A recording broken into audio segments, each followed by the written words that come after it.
All right. Okay, and welcome. We are here starting session 9 of the Sword of the Dales. I have two of our three players here. Our third player couldn't make it, but this game had been postponed a couple of times, so we're just going to plug ahead today. And Marquise, the stereotypical Strider, his sexy self, will have to just watch this episode and get caught up for session 10. So when we last left off, um, our brave adventurers had survived Shraven's tomb, having recovered the Sword of the Dales. Unfortunately, Randall Morn was nowhere to be seen. Um, at the close of our last session, as Sui grabbed the sword, she heard this whispered voice in her head, something about Randall Morn being spirited away to the Spider Haunt Woods. Information that she kept to herself, at least initially, um, and then later shared with Sly and Laura Lynn after they had gotten free of the tomb. After leaving the tomb, you guys were able to reunite with Honey, Laura Lynn's bear, and Thomas, the young boy you guys had saved from his father who had been possessed by a thought eater. Um, so today the camera's gonna open up. You guys have already left the desert mouth mountains where Shraven's tomb had been hidden for so many years. And you're making your way across the Daggerdale Hills. If you remember, that was where you guys had encountered the swarm of sturges. Um, so much luckier this time. Having traveled already through here, you guys are able to avoid any threats you might see. And as night begins to fall on this first day out of the tomb, you are unaccosted and make camp. You would notice that the glow upon the sword, the Daleland sword, continues even after leaving the tomb. Um, and it's something that Sui, you see her wrap it in a bit of blanket um, to cover maybe hide the sword. And Thomas is just naturally curious when he sees it. You know, almost to the point where Sui becomes agitated with Thomas's questions. Can I touch the sword? Can I hold it? What does that mean? As he's pointing to the runes along the blade. And then Sui gives him that stern look, that cold. Actually, probably not stern, because that would imply emotion. It's probably this dispassionate glare that sends the message that even Thomas picks up on. And I imagine Honey is just trundling along beside the cart as it's kind of creaking through the hills. So you guys make a camp, have a nice meal, relax. If I remember correctly, several of you were pretty battered from your encounters in the tomb. So if folks would like, the evening passes without any major event. So folks are able to use any hit die that they would like to regain hit points. Remember, the variant rule that we're using is you can use one hit die for every hour that you rest or sleep. So up to your maximum. So definitely feel free to do that and just add anything you have. And if you've already expended hit die, you would gain half of whatever expended hit die you have when you wake up. So the next morning it's cool. It's cold. There's like the touch of frost upon the vegetation close to the ground. Your blankets, the fire has burnt down to just mostly embers. Those of you covered in blankets, you can feel like a light crust of frost across, and you snap your blankets out. Your breath in the air. You load up the cart and again set your way onto the Tethmayar trail, heading back to Shadowdale. I'm assuming that's where I believe you guys said you were heading with the sword. Okay.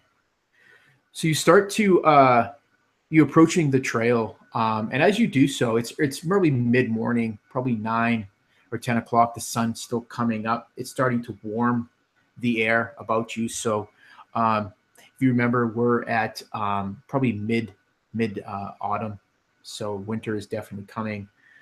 You can feel it, and off in the distance, give me a perception check, guys.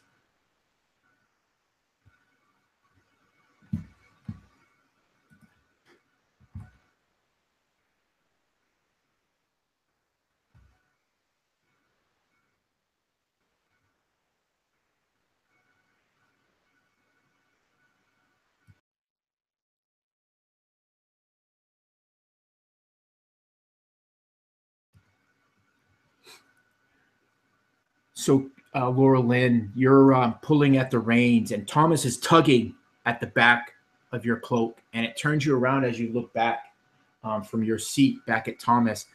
And it's that point, Sly, when you notice just past Carol off in the distance, you see several riders, and they seem to have noticed your cart, and they seem to on a intercept path with you.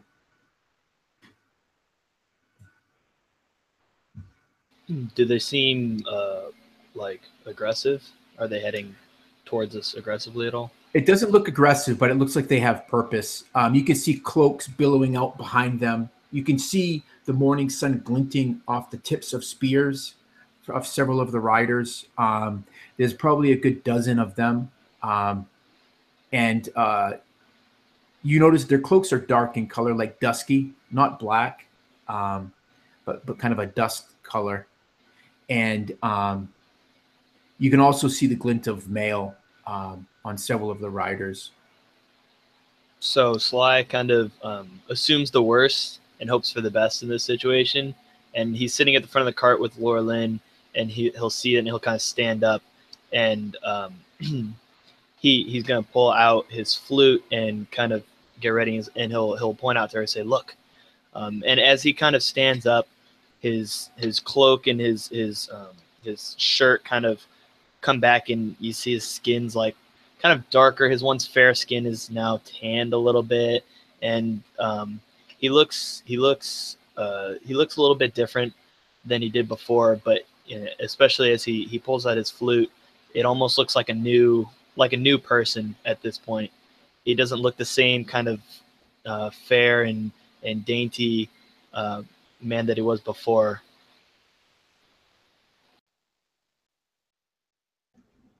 Yeah, and one would expect that Sly would change like others have. I mean, when you think of everything that you guys have gone through, what is Laura Lynn doing? So Sly's action next to you, or activity next to you, Laura Lynn, alerts you, and you turn from Thomas, who was you realize he was pointing from the cart at the riders, and you look and you see them. You think probably they're probably about 100, 200, 150, 200 feet away from you. So you have a little bit of time before they probably about 3 rounds before they would close in on you. Yeah, well, Laurelyn says, "Okay, thank you, Thomas." He Try to just, smiles. yeah, try to kind of wait, and if you can here, and stands up and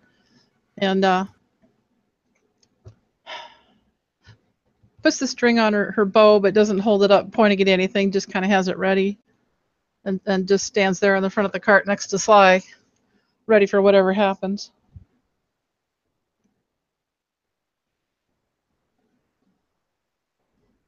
Sweet, from her seated position, she looks over the rail of the cart. So we'll have company then, she says, again in classic Sweet form with very little emotion. And then she goes back to whatever it is she was doing at the back of the cart. So as the riders get closer, you guys can see. So not only are they properly armed, but it seems to be some sort of patrol, and you immediately see the emblem on that is sewn upon over the left breast of each of their tunics. The emblem that's appears on my overlay, the emblem of the Zentarum, something that you know very well, Sly, from your time, of a little bit more less repute. How many of them are there? You count as they draw up. You count 11 of these riders. So one that is clearly the leader of them. Before they get there, can I do something real quick? Oh yes. Yeah, before they get there, Laura Lynn looks at Sly and she's like, maybe you'd best speak with them. I think you're a better speaker than I am. And Sly's got this permanent scowl on his face as he realizes what's coming, and he immediately puts his flute into the back of his underneath his guitar and pulls out his rapier, and he switches it to his his other hand, and he kind of gets a stance. He says, "I'm not talking to them," and he kind of looks like he looks really fighting him. He looks really agitated and like fight or flight type kind of air about him. She's like, all right, Sly, stay calm. It was better if we can avoid fighting them. There's a lot of them. Sly, you feel a hand on your shoulder, and you feel the pressure of that hand, and whispering in your ear, you hear Sui's voice say, "Better you calm yourself before you get us all killed, halfling."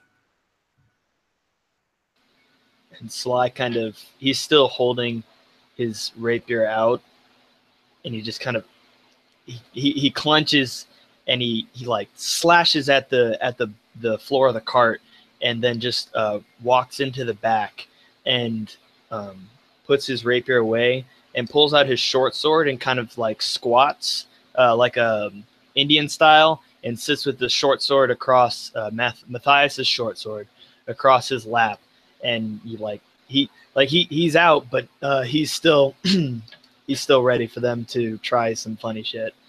Yeah. So you have Messiah. I believe that's the silvered short sword. Yeah, the silvered short sword. Nice, perfect. Yeah. So so have you pulled? Is the cart? Oh, are yeah, you still driving the cart, Laura Lynn? Yeah, that reminds me. Does my sword warn of danger? Yes. Ping. That does not calm Laura Lynn any at all, but she just puts as good a face on it as she can. You feel that hum, at your side from your sword, and you know that definitely these men could cause you harm. So are you still driving? Is the cart still moving? Are you still making your way towards the trail? Or I think I would pull the cart up to a halt. But we're visible from the trail, obviously, if we can see them. Yeah, you could see that they were actually riding along the trail, but when they saw your cart coming across through the hills, they broke off and to intercept you. So as you do so, these riders, they close in on you, and you can see, you can see that the horses, they don't look like they've been driven too hard. So these riders themselves must have set out not that much longer than you had. They're kind of led by this young man, probably in his late 20s. He's got this long, kind of full, like handlebarred mustache, but no other facial hair. It's like this jet black, and underneath the coif of his mail, you can see that he has the same kind of jet black hair, kind of poking out. And he rides up, and he kind of reins up, probably about 10, 15 feet shy of your wagon. He says, "Ho there! What brings you to this part of the Dales?"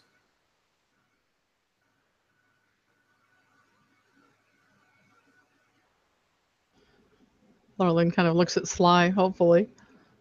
You look back over your shoulder, and you see Sly just kind of sitting like he had said, he's just Indian style with a short sword rest across his lap. He's just stewing at this point. Like you can almost see, him steaming. He does not want anything to do with the Zentarum. That he has very bad experience with them, and they are, for him, they mean death. And the fact that we're going to try and talk to these people is like not a good idea to him. He's upset. So he's like back turned. He's not looking. Like he's just listening for them to say some slick shit, and he's gonna pop out of that wagon real quick. Oh, he's not having it. Yeah. Well, Laurelyn is like, well, there is 11 of them, and 3 of us and the bear and the little boy. And she looks at them and she says, well, Oh, that's a good question, Laura Lynn. Where is Honey as you pull up this wagon? Is she, I think she would might she be be seen by these riders as they come up, or is it something they would see after the fact?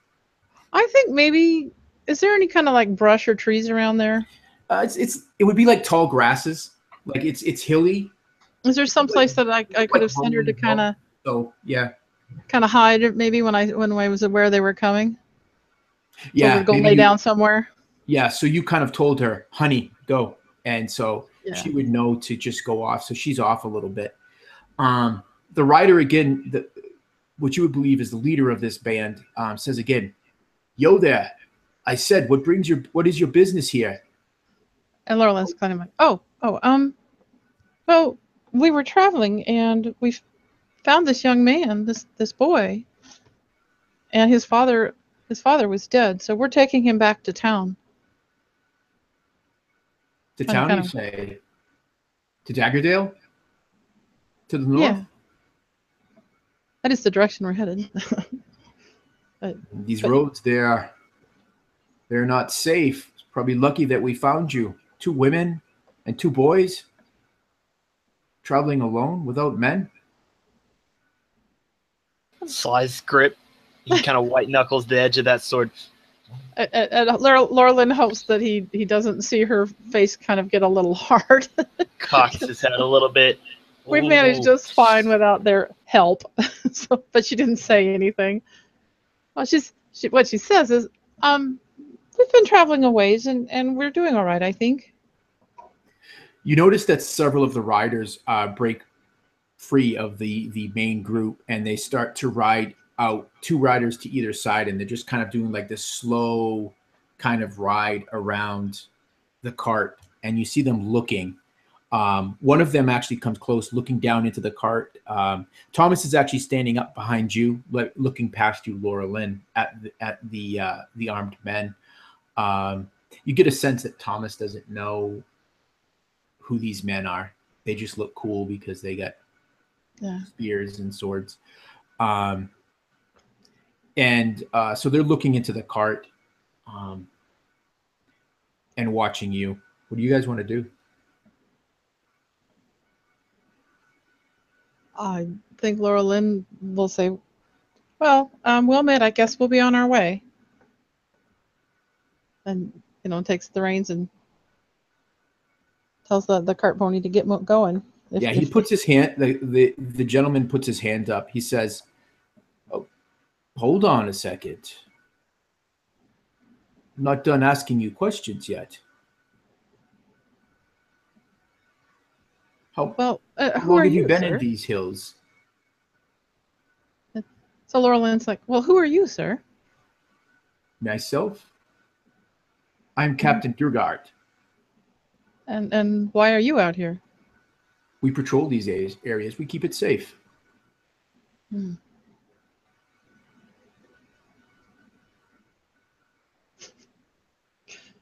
Laura Lynn forgot what he just asked her because she's concentrating so hard on trying to how is she going to get extricated from this in one piece? Right. He says, how long have you been in these hills? A week or 2. And where did you find the boy? You said you saved the boy whose father was killed.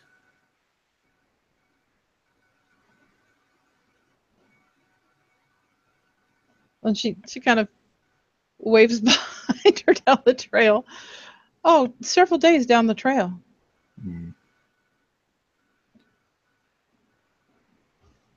So are you pointing down the Tenthamar trail? Yeah. Or back behind you into the hills? No, behind me. Like if we were facing Daggerdale, which I guess we're facing the trail, but if we were facing Daggerdale, it would be away from it. Okay. You see him kind of it kind of scowls a bit. Give me a deception roll, Laura Lynn. Oh, please don't roll me on. Let's see. Deception. That will be a total of 11. Yeah.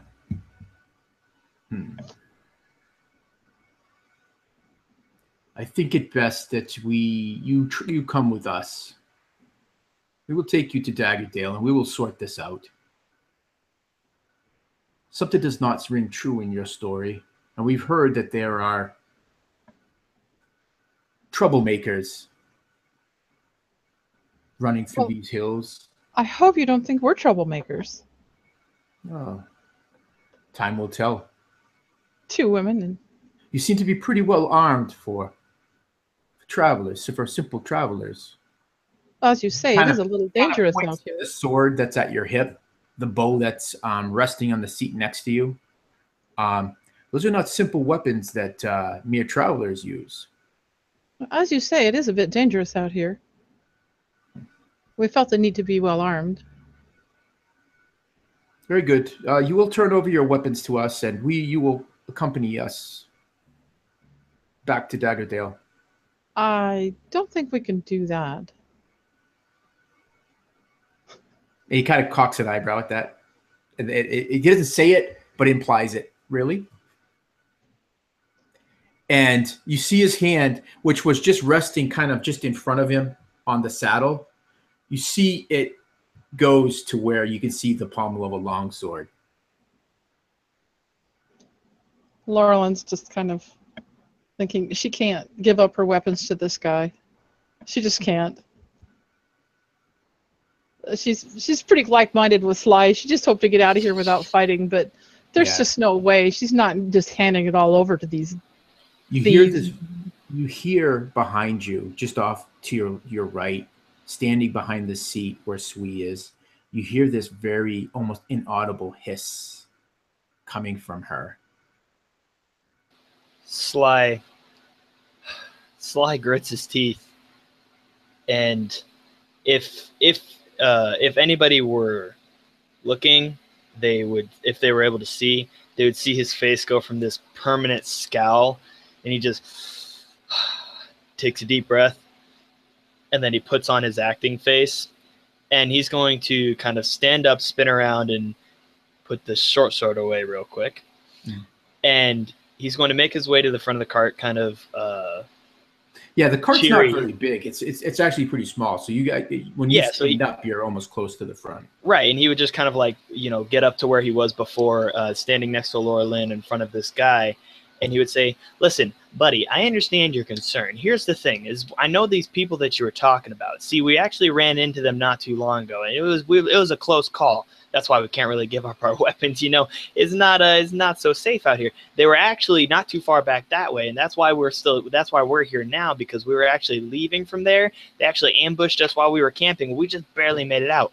Actually, one of our partners got captured by them, and it was ridiculous. We were trying to come get somebody to help. If you guys could go get him, if you could save him for us, we would really appreciate it. I mean, he's not all that great of a fighter himself. He's more of just like a scholar, and so he's probably not going to last very long if they're trying to do anything. But I think they're going to rob him, and they might just leave him for dead somewhere. So if you could help him out, we'd really appreciate it. And we'll just head back to town real quick, because we don't want to get caught up in any of the crossfire here.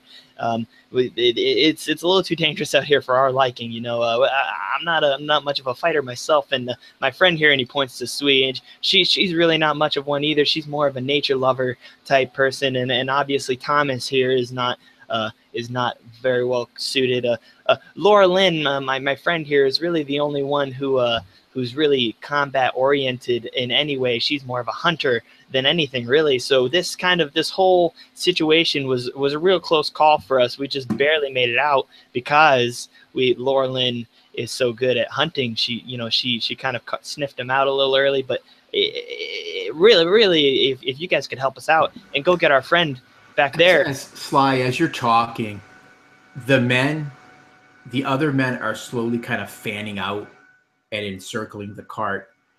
No one's drew any weapons, but you see most of them are carrying spears, and they're kind of in a stirrup, and they're kind of leading their horses, and they're just kind of they're almost splitting to go around. And sorry to interrupt, but you can finish. He's basically just rambling, and his story is that they were traveling, and that they had another friend who got captured. Give me a deception roll. That's a deception. Sorry. That's a 12 total. Yeah. So this captain of the Zentarum leans forward in his saddle and he says, "So I'm to get this right. You were traveling along and you lost a friend." So why did she not mention that? She seemed pretty hurried to be along the way and did not mention her friend. It did not seem like you guys cared about this friend of yours. And he kind of like leans into him, and he kind of like puts his hand up like away from Lauren, and is like, "She didn't like him very much. Really? He was more of he was a latecomer to our group, and they didn't get along very well. So he wasn't really our friend per se, but more of a coworker, a colleague. But he is kind of important. So, I mean, honestly, if we could help him out, I'd really rather not see anything bad happen to him. You know what? Hold on. I can think of a better way to do this." And he's going to reach for his lute to pull it out, and he says, I think a lot more fluidly in song. So the minute you start to reach back, Sly,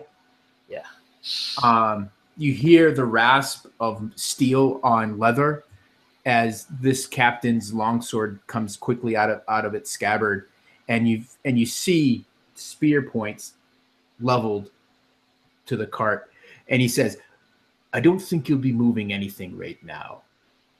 And actually, little friend, I think it's best if you just not talk anymore." Oh, see, I just wanted to play you a quick song. I told you, you will not talk anymore. You will turn your weapons over, and we will accompany you to Daggerdale, where we will sort this out. You will talk about these attackers that you mentioned. And if your story checks out, then you will be free to be going on your way. So if you hand your weapons over, and one of the men kind of sets his spear, kind of sticks his spear into the ground and rides forward to take your weapons. Laura Lynn reaches.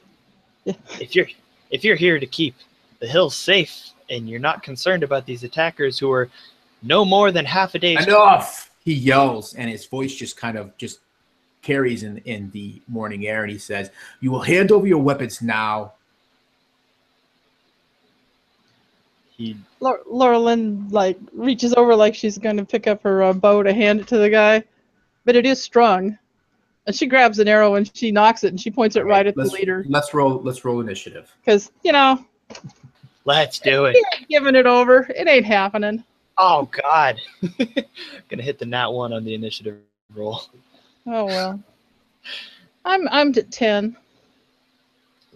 That puts me at 4. Or no, just hold it. Laura Lynn, when my dex went up, my initiative did too, didn't it?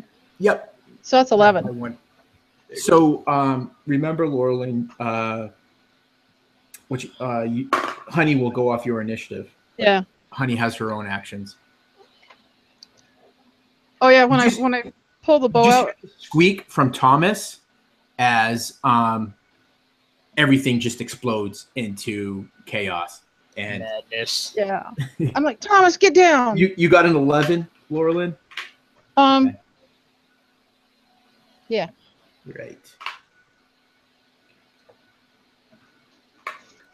And would you get, Sly? I rolled that nat 1, so that's a 4 total. Okay. I wasn't ready. I wasn't quite ready for Laura Lynn to follow my lead. There's no way. It ain't going nowhere. Honestly, and then they get the Sword of the Dales, and it turns into a whole nother issue. Yeah, no, it ain't We would have had to happening. fight them anyways, because when Sui's not handing that shit over, and so it's like, Yeah. Right. All right. So Sui goes first.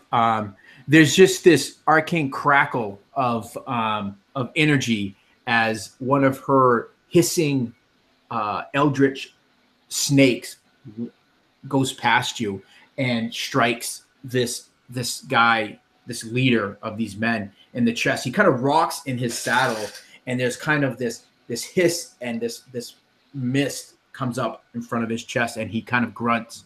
And it is your turn, Laura Lynn. Besides yelling to Thomas, "Get down, Thomas!" Laura Lynn calls, "Honey, attack!"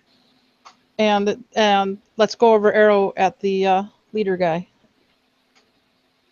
Perfect. D8.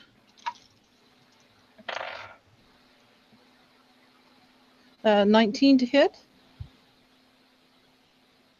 And I assume that hits? Yes. Yeah, I just put his AC in the chat so you know what that is. Oh, okay. Cool. Trying to figure out. Oh, yeah. So that's 8 points of damage. Okay.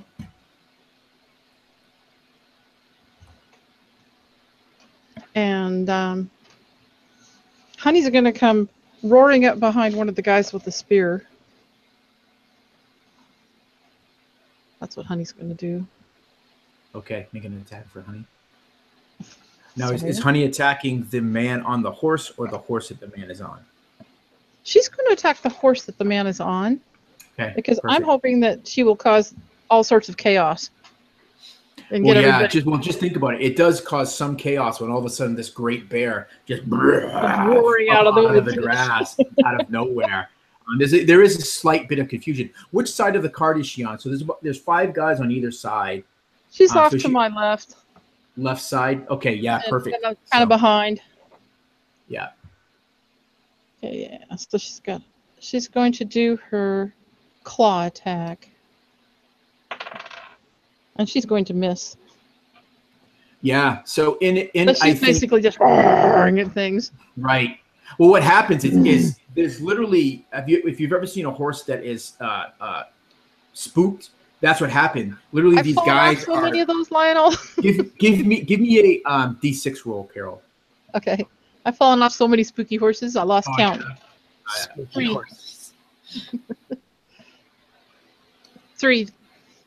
3. So yeah, so three of these 5 guys are they're not going to take action this round as they're struggling to get their horses under control. Now having been surprised by this great bear. Perfect. The other 2 are you see them turning their horses and leveling their spears at Honey. And the captain goes. He spurs the sides of his horse forward. He's got this arrow lodged just beneath his right side. You see him snap the shaft off as he draws his sword back and rides forward to cut you down from the cart. That is probably going to miss you. What's your armor class, Laura? My armor class is 16 without my shield and 18 with. So what is it without your shield? 16. 16. So he swings at you, and you feel the cut of the blade, but it does not find purchase on you as you kind of duck past it. But his horse he's right up next to you now.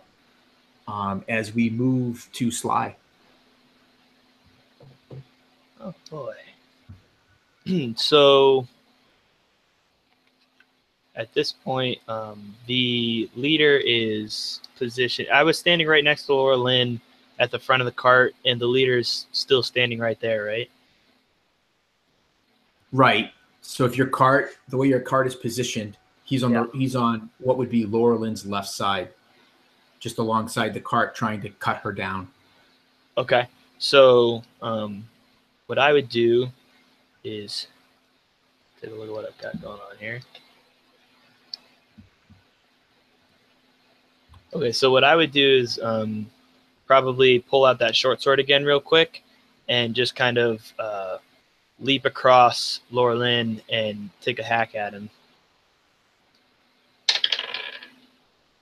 Ooh, that's bad.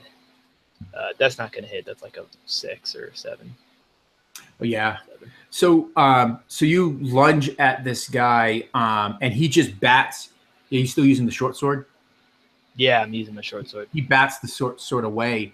His teeth are clenched, and you see him just breathing heavy with the burst of adrenaline that fighting brings. And it'd be almost comical because the edges of his handlebar mustache kind of blow out as he blocks it aside. Now the guards attack. So 2 attacks are against Honey Laurelin with a miss and a 16, which I believe will hit. Yeah, 16 will hit. All right. So she's going to take. Oh, that's not good. So she's going to take 7 piercing damage as she bats aside one of the spears, but the other horseman drives his spear deep into Honey's side, and she kind of pulls away from it, and you see the spearhead slick with her blood. So you got the 7 damage, and that would leave. So one of the guards kind of lunges a spear at you from behind, Sly. That's going to be 18. Yeah, it hits. Okay, so you don't see it coming, and you feel the spear bite into your back for 4 piercing damage. And one will try to get you as well, Laura Lynn, for a 14, which will miss. So you turn just in time and are able to sidestep as you're standing at the front of the cart, Laura Lynn, and the spear misses you. You see the other 3 riders have dismounted, and you see them starting to climb up along the back and side of the cart, drawing short swords. And that brings us back to the top of the order. You hear Sui just incanting her magics again. You see the feathers in her headdress begin to glow, and she fires another one of those eldritch blasts, but now not at the leader, but at one of these men. It strikes him right in the face, and you just see the snake slithering around, and he screams his pain as you see him disappear back over the edge of the cart, and you hear his body hit the grass. And now it is your turn, Laura Lynn.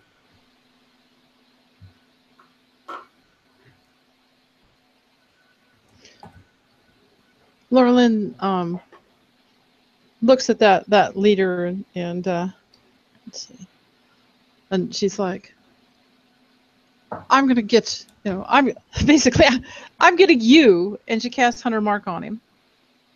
Oh yeah, I almost forgot about that. So as you do this, what does it look like again when you cast your Hunter's Mark? What is it? Is it an effect that only you see? Is it an effect that anyone would see? What does it look like?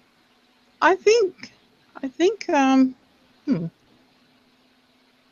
probably anyone could see it. Even the guy I cast it on might notice this kind of as I say that, this kind of like sparkly, like purple. He just starts to glow a little bit. Yeah. And maybe he feels a little creepy for a minute. Yeah, like something crawling across his. Yeah, yeah. And then the glow begins to fade, but maybe for you it stays, and that's what gives you the ability to be to kind of find those more softer spots as you attack. Right. So go for it. Now, if this guy close to me, I'm going to be disadvantaged with my bow, right? Yeah, disadvantage to shoot your bow because you're in melee.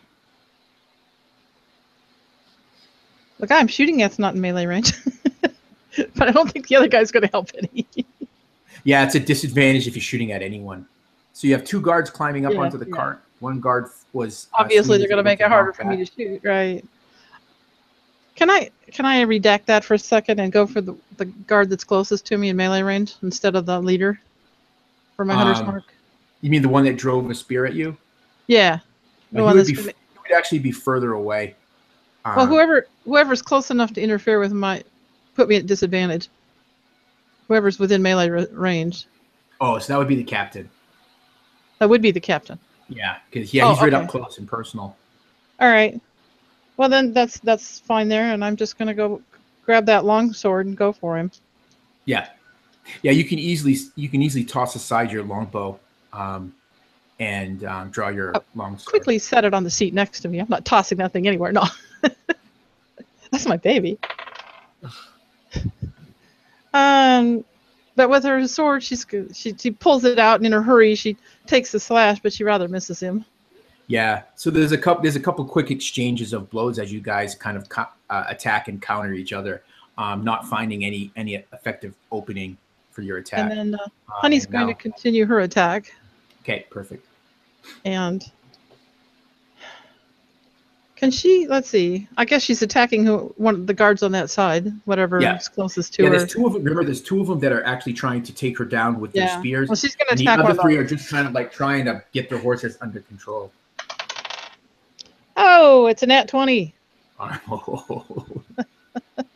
Nice. Just describe. You're still attacking a horse? Yeah, we're going to attack the horse. Yeah. So just describe. You kill this horse.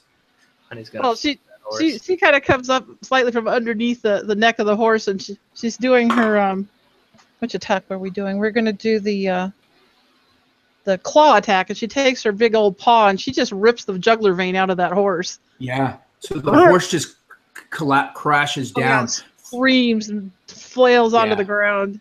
Yeah, imagine a horse dying is not a pleasant morning sound. But anyways, that fills the air as the rider is thrown clear. But he manages to roll. He loses his spear. Oh, you're using your at. Yeah, that was an at 20. Nice. My at-con dice. So as the rider is thrown clear, he's able to roll. He loses his spear in the process, but he rolls up and onto he's like on his knees. He's not quite up, so he'll have to get up on his turn. Sly. Oh wait, no, it's Captain's turn. So so you guys you have quite a sword battle going on. You're countering each other. He's quite an accomplished swordsman. You've probably trained with swords masters in the elven cities in the Cormanthian forest, and you would probably not put him at their level, but he's definitely have some training. Do I have time to grab my shield in that too? You could do it as a reaction or as a part of your reaction next turn. You could pull your shield. And Sly, you're up. All right, so as him and Laura Lynn are still kind of fighting, Sly's gonna he's just gonna look for an opening and jut himself in there and try and hit him with another quick jab of his short sword just to give Laura Lynn the edge. That's better. That's going to hit. I'm on 15 plus. I think I've got +4. Yeah. So. And that's just sorry. I didn't get all my dice together before we started. Here we go. So that's 4 on the die. That's 2 damage. Okay. So as you drive in the short sword, and you see this opening at the last second, he parries it away, so it just slides across his chainmail, not causing any damage to him. No, I'm sorry. That's a. I don't know why I can't English. It's a 19 to hit with 6 damage. Yeah. Which hits on the 18, right? Yeah, but he parries it away. Oh shit. Yeah. What a badass. Remember, just stepping out of characters really quick. Remember, as you can utilize a turn to do the aid action, which gives advantage to another player on their attacks. Just something to be thinking of. And as that happens, you hear a thump, and you hear this squeal from Thomas, who is kind of hunkered down in the corner, just in front of you of this cart, and behind Laura Lynn. And as you spin around and look, Sly, you see these two men. They're grinning at you, and they have short swords in their hands, and they move forward onto you and to Sui. And that'll miss. Laura Lynn just yells at him, "You touch him and you die." Yeah. If they hear your threat, that doesn't seem to carry any weight, Laura Lynn, as they attack at the two of you. But you guys are both able to just scramble and avoid the blows. And we'll say 3 attacks on Honey, because the other ones wouldn't be able to. So the other ones will just okay, that's going to hit. That's an 18 on the die. That one's going to miss. Another 18 on the die. So she's going to take 12 more piercing damage as they're just driving these spears at Honey, and she's batting them away as best she can. But there's just so many that a couple get through. And that'll bring us back to the top of the order. Sui goes forward, and before you know it, she goes like this with her hand, and again the feathers just kind of begin to glow in her hair, and this mist of ichor just coats one of these poor men, and he just screams as it begins to eat at his face like acid, and he drops his short sword and he's pulling at it, and you see clumps of his skin and his teeth exposed and the bone of his jaw as he screams and falls off of the cart. And then the screams end. You hear the man next to him scream, "Holy shit, it's a witch!" And that'll go to you, Laura Lynn. All right. Laura Lynn, seeing that Honey's really quite badly wounded at this point, so just basically says, "Honey, run for it. You go. You need to live." You would like her to disengage, I'm assuming? Yeah. Okay. Yeah. Well, that, or you could give her the dodge action if you wanted, which would give disadvantage to any attacks on her. Oh, okay. Yeah. All right, then, Honey, dodge, get out of here. So Yeah. she takes the dodge action and heads out. Yeah. Yeah. Because I think she can outrun a horse if she needs to. I don't know. What's the speed of a bear? Oh, I don't know if she can outrun them really fast. What is her speed? Well, I guess her speed's only 30, but she's going to be at a dead outrun. Yeah. Yeah, so she won't be able to outrun the horses, but as they drive spears at her as she breaks away, none of them hit. Yeah, she's pretty badly hurt, so she believes me and she goes. Yeah. Yeah, she just hears this like she doesn't want to leave her master. Just go. Yeah, so she goes and she ducks away and she's able to. Yeah. I'll do the best I can, Carol, but again, I know. Me narrating Marquise's murdering of people or Sui's murdering of people is just not as good with as Marquise. So oh, I see. Yes. You get A-class character, you get the B-class tonight. So that's okay. Deal. All right. Well, she's all right, Laura Lynn, it is your turn though, so okay. You do have an action. Yeah, she's got her shield now with a reaction, and she's got her sword out, and she's fighting it out with the leader still. And she's still not able to hit him. She's really not as good with the sword as she is with the bow, and she's able to hold him off. Their shield works pretty good, but her sword work isn't fantastic. So, but she's able to pull from behind the seat the shield and sling it into her arm, and just in time because it comes in thong as his sword rings off of it. And so your armor class is now 17? 18. 18, okay. Yeah. And again, there's another resounding thud across the shield. And as you guys seem to be locked in this fight, he said, "What are you, some demon, she-elf?" And Now Laurelin we'll just go snorts at him. to you, Sly. Just an honest fighter, unlike some people.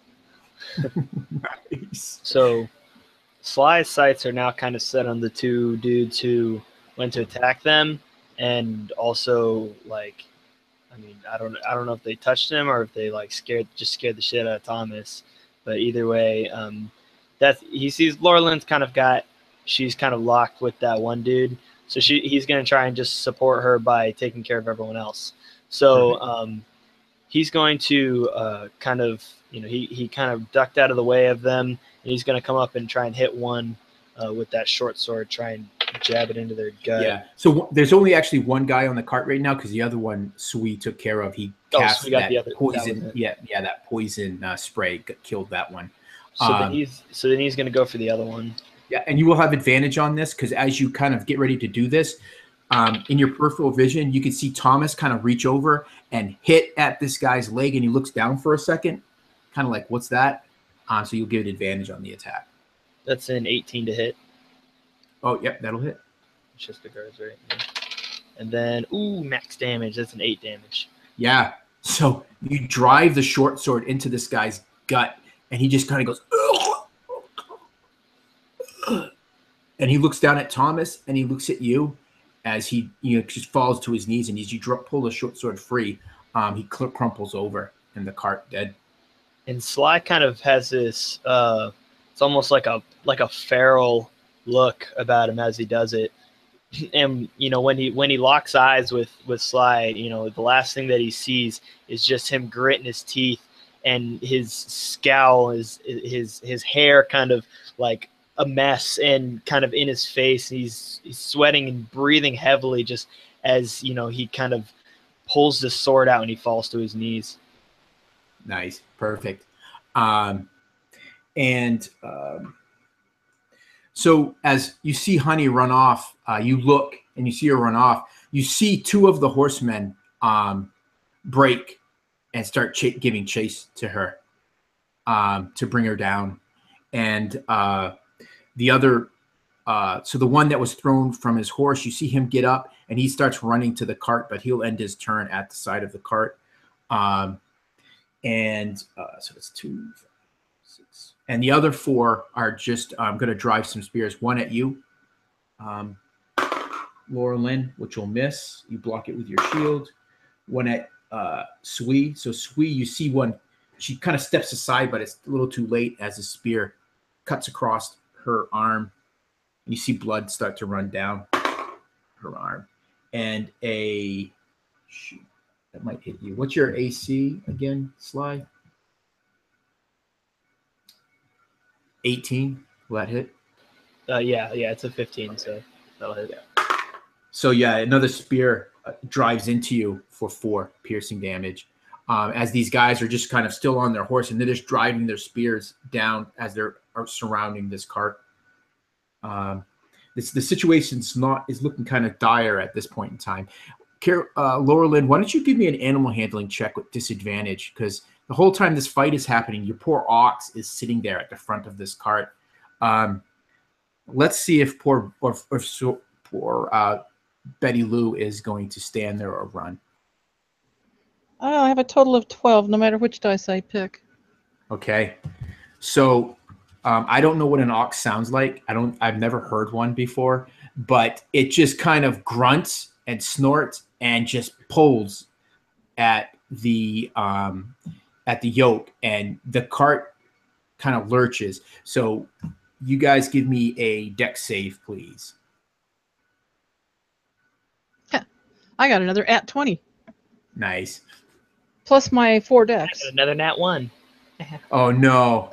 So you go tumbling to the back of the cart, and I'll do a dex save for Sui and for Thomas. I imagine probably right at the time that he got stabbed, it jerks, so it kind of like all together. Sui grabs the back of the seat to steady herself, and Thomas is already kneeling on the cart floor anyways. He tries to grab at you, Sly, but he misses. Plus he's small. It's just a small boy anyways. So you kind of just... And this cart is now moving. There's any chance my nat 20 would enable me to help him? No, because he's behind you. Yeah, that's what There's I'm no thinking. way He's that you far would. away, and You're focusing on keeping yourself alive. You get spears and swords coming at you, Laura Lynn. kind of what I figured. So yeah, so this cart is starting to move. It's slow at first, but you know that it's building up to you. This is like we should call this this campaign the runaway cart, because you guys with this cart, it runs away so many times. But Hopefully anyways, it doesn't leave starts to another move. person So dies. this let's so it's just heading straight ahead right now. And so every round, I'm going to have you, one of you roll a d12, and it'll be like a clock, and that'll be which direction this cart is going to end up going. As it's this ox is deathly afraid. So you have a choice, Laura Lynn. You can either continue to fight off any would-be attackers, because obviously the only one you guys are going to lose are the one that's on foot, because he won't be able to keep up. But the guys on horseback, so the other the 4 guys and the captain will be able to keep up with you. So you got to decide. They would I be guess. hampered in their ability to hit us, wouldn't they? You get a sense that these are fairly skilled fighters, like they know how to fight from horseback, and you would just a guess. I'll give that. That's a freebie. And you think that the guys with the spears are going to be able to actually use those kind of like as a light lance. So, Sly fell off. Yeah. No, Sly is still in. Oh, he's still in. Okay. He hit the back of the cart, so he's still there. He's just kind of in one of those comical, like, legs up in the air, short sword in his hand, kind of trying to, bounce along. Can I do the animal? Very reminiscent of session 1. Yes, I know. I'm very far Except too reminiscent. Not already mostly dead. But you didn't run over Laura Lynn though, so that's not yet. That's a bonus. Don't count me out. I haven't run over. Count me out. You have to push her off the cart first. Watch me. That is your mission, Sly. You have to. Maybe I should push him off the cart and run him over, just to even things out a little. The next 3 rounds are just going to be Sly like slowly climbing up to the cart and just trip over. You said I have a choice.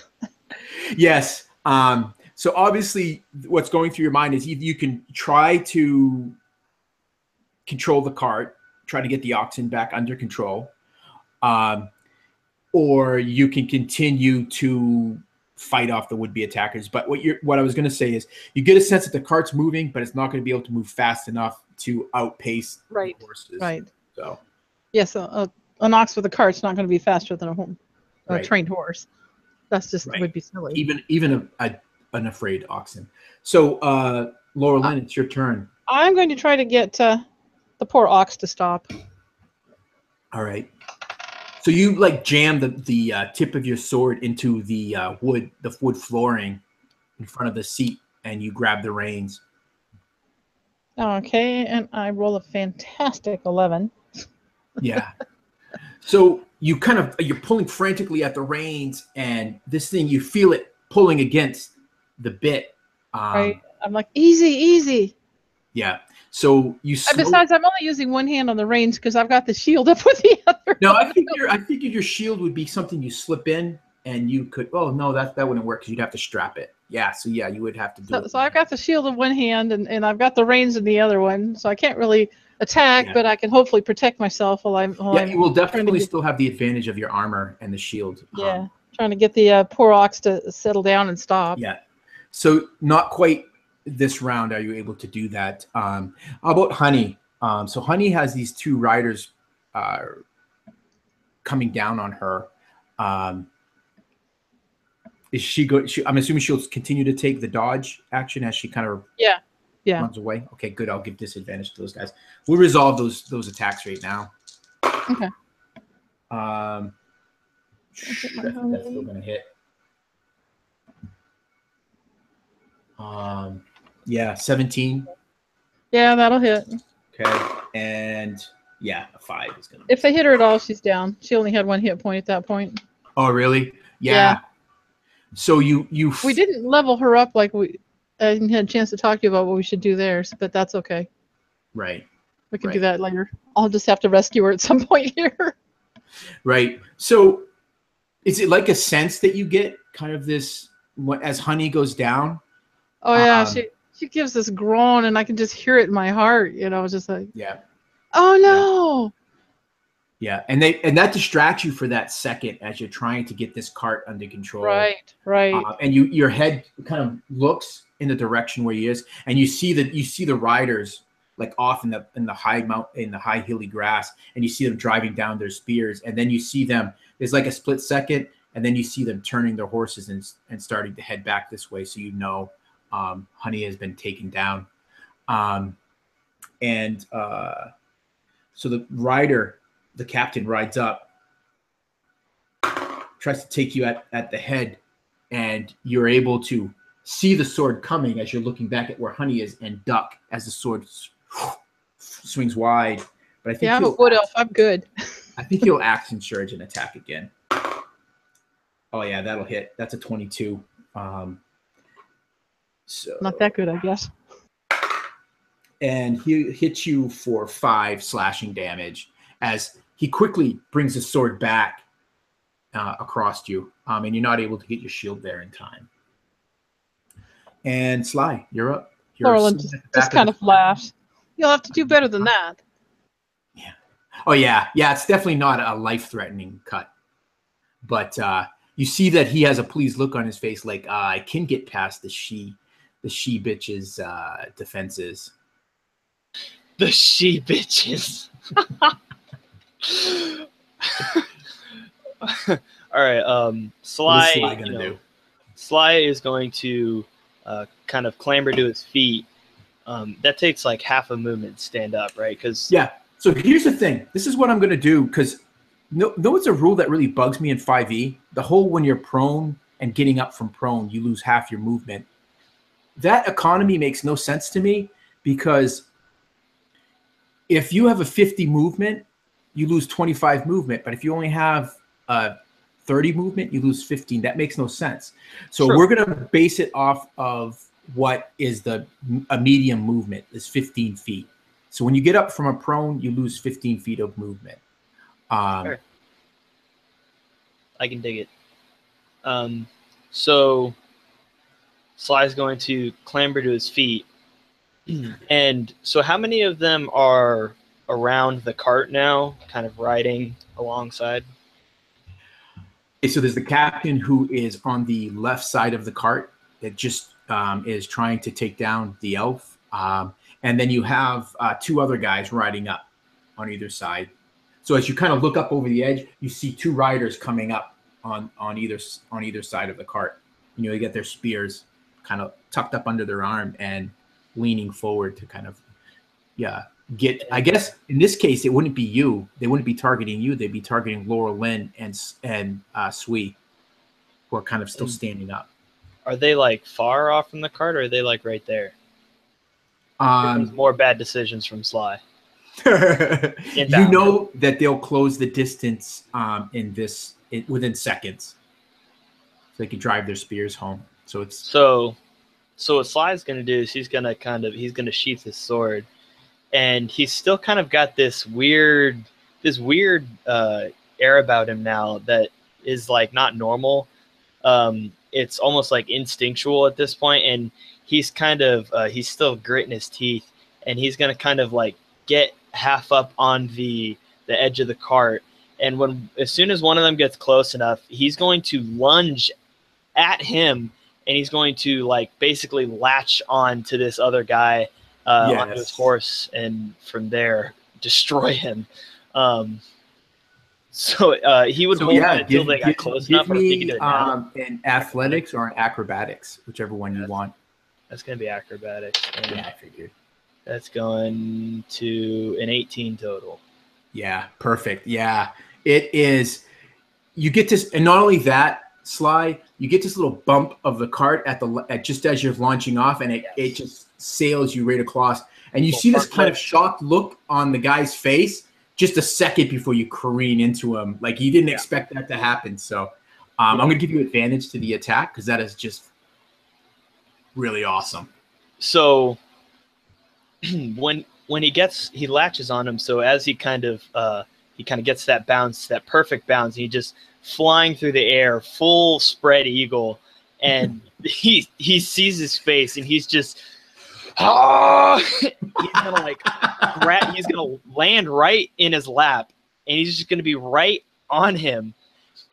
And what I'm gonna do is he's actually going to make a melee spell attack, and I'm gonna cast Shocking Grasp. Perfect. You have advantage anyways because he has metal armor, but you have. Right. I mean, that's a what's my melee spell attack bonus? Yeah, so that's a 17 to hit. So that would Yeah, totally hits. Right? How much damage is that again? Sorry, I gotta get my shit together. All right, so that's a 1d8. Let me find my d8. All up in here somewhere. Here we go. Good enough. So that's 6 damage. So he just kind of like he lands in his lap, gets one hand on his shoulder, takes his left hand right to his face, and just like holding his face like you're caressing it, and just this like kind of surge of electricity as he's just holding his face and right to the cheekbone. Yeah. You feel and smell the skin that is burning. You hear a pop of as some of like the fat in along his neck just starts to sizzle. Yeah, you cook it to this guy, and he just, if you weren't shocking him, he probably would scream in agony. But you see like a bit of his tongue, he's bitten off as he tenses up. And let me see if he's going to hold on to his short sword. I mean, his spear. Yeah, no. The spear falls into the grass as the horse underneath you guys is just like, it's just kind of rears and jockeying as the electricity kind of passes through. Oh, that was awesome. Awesome. And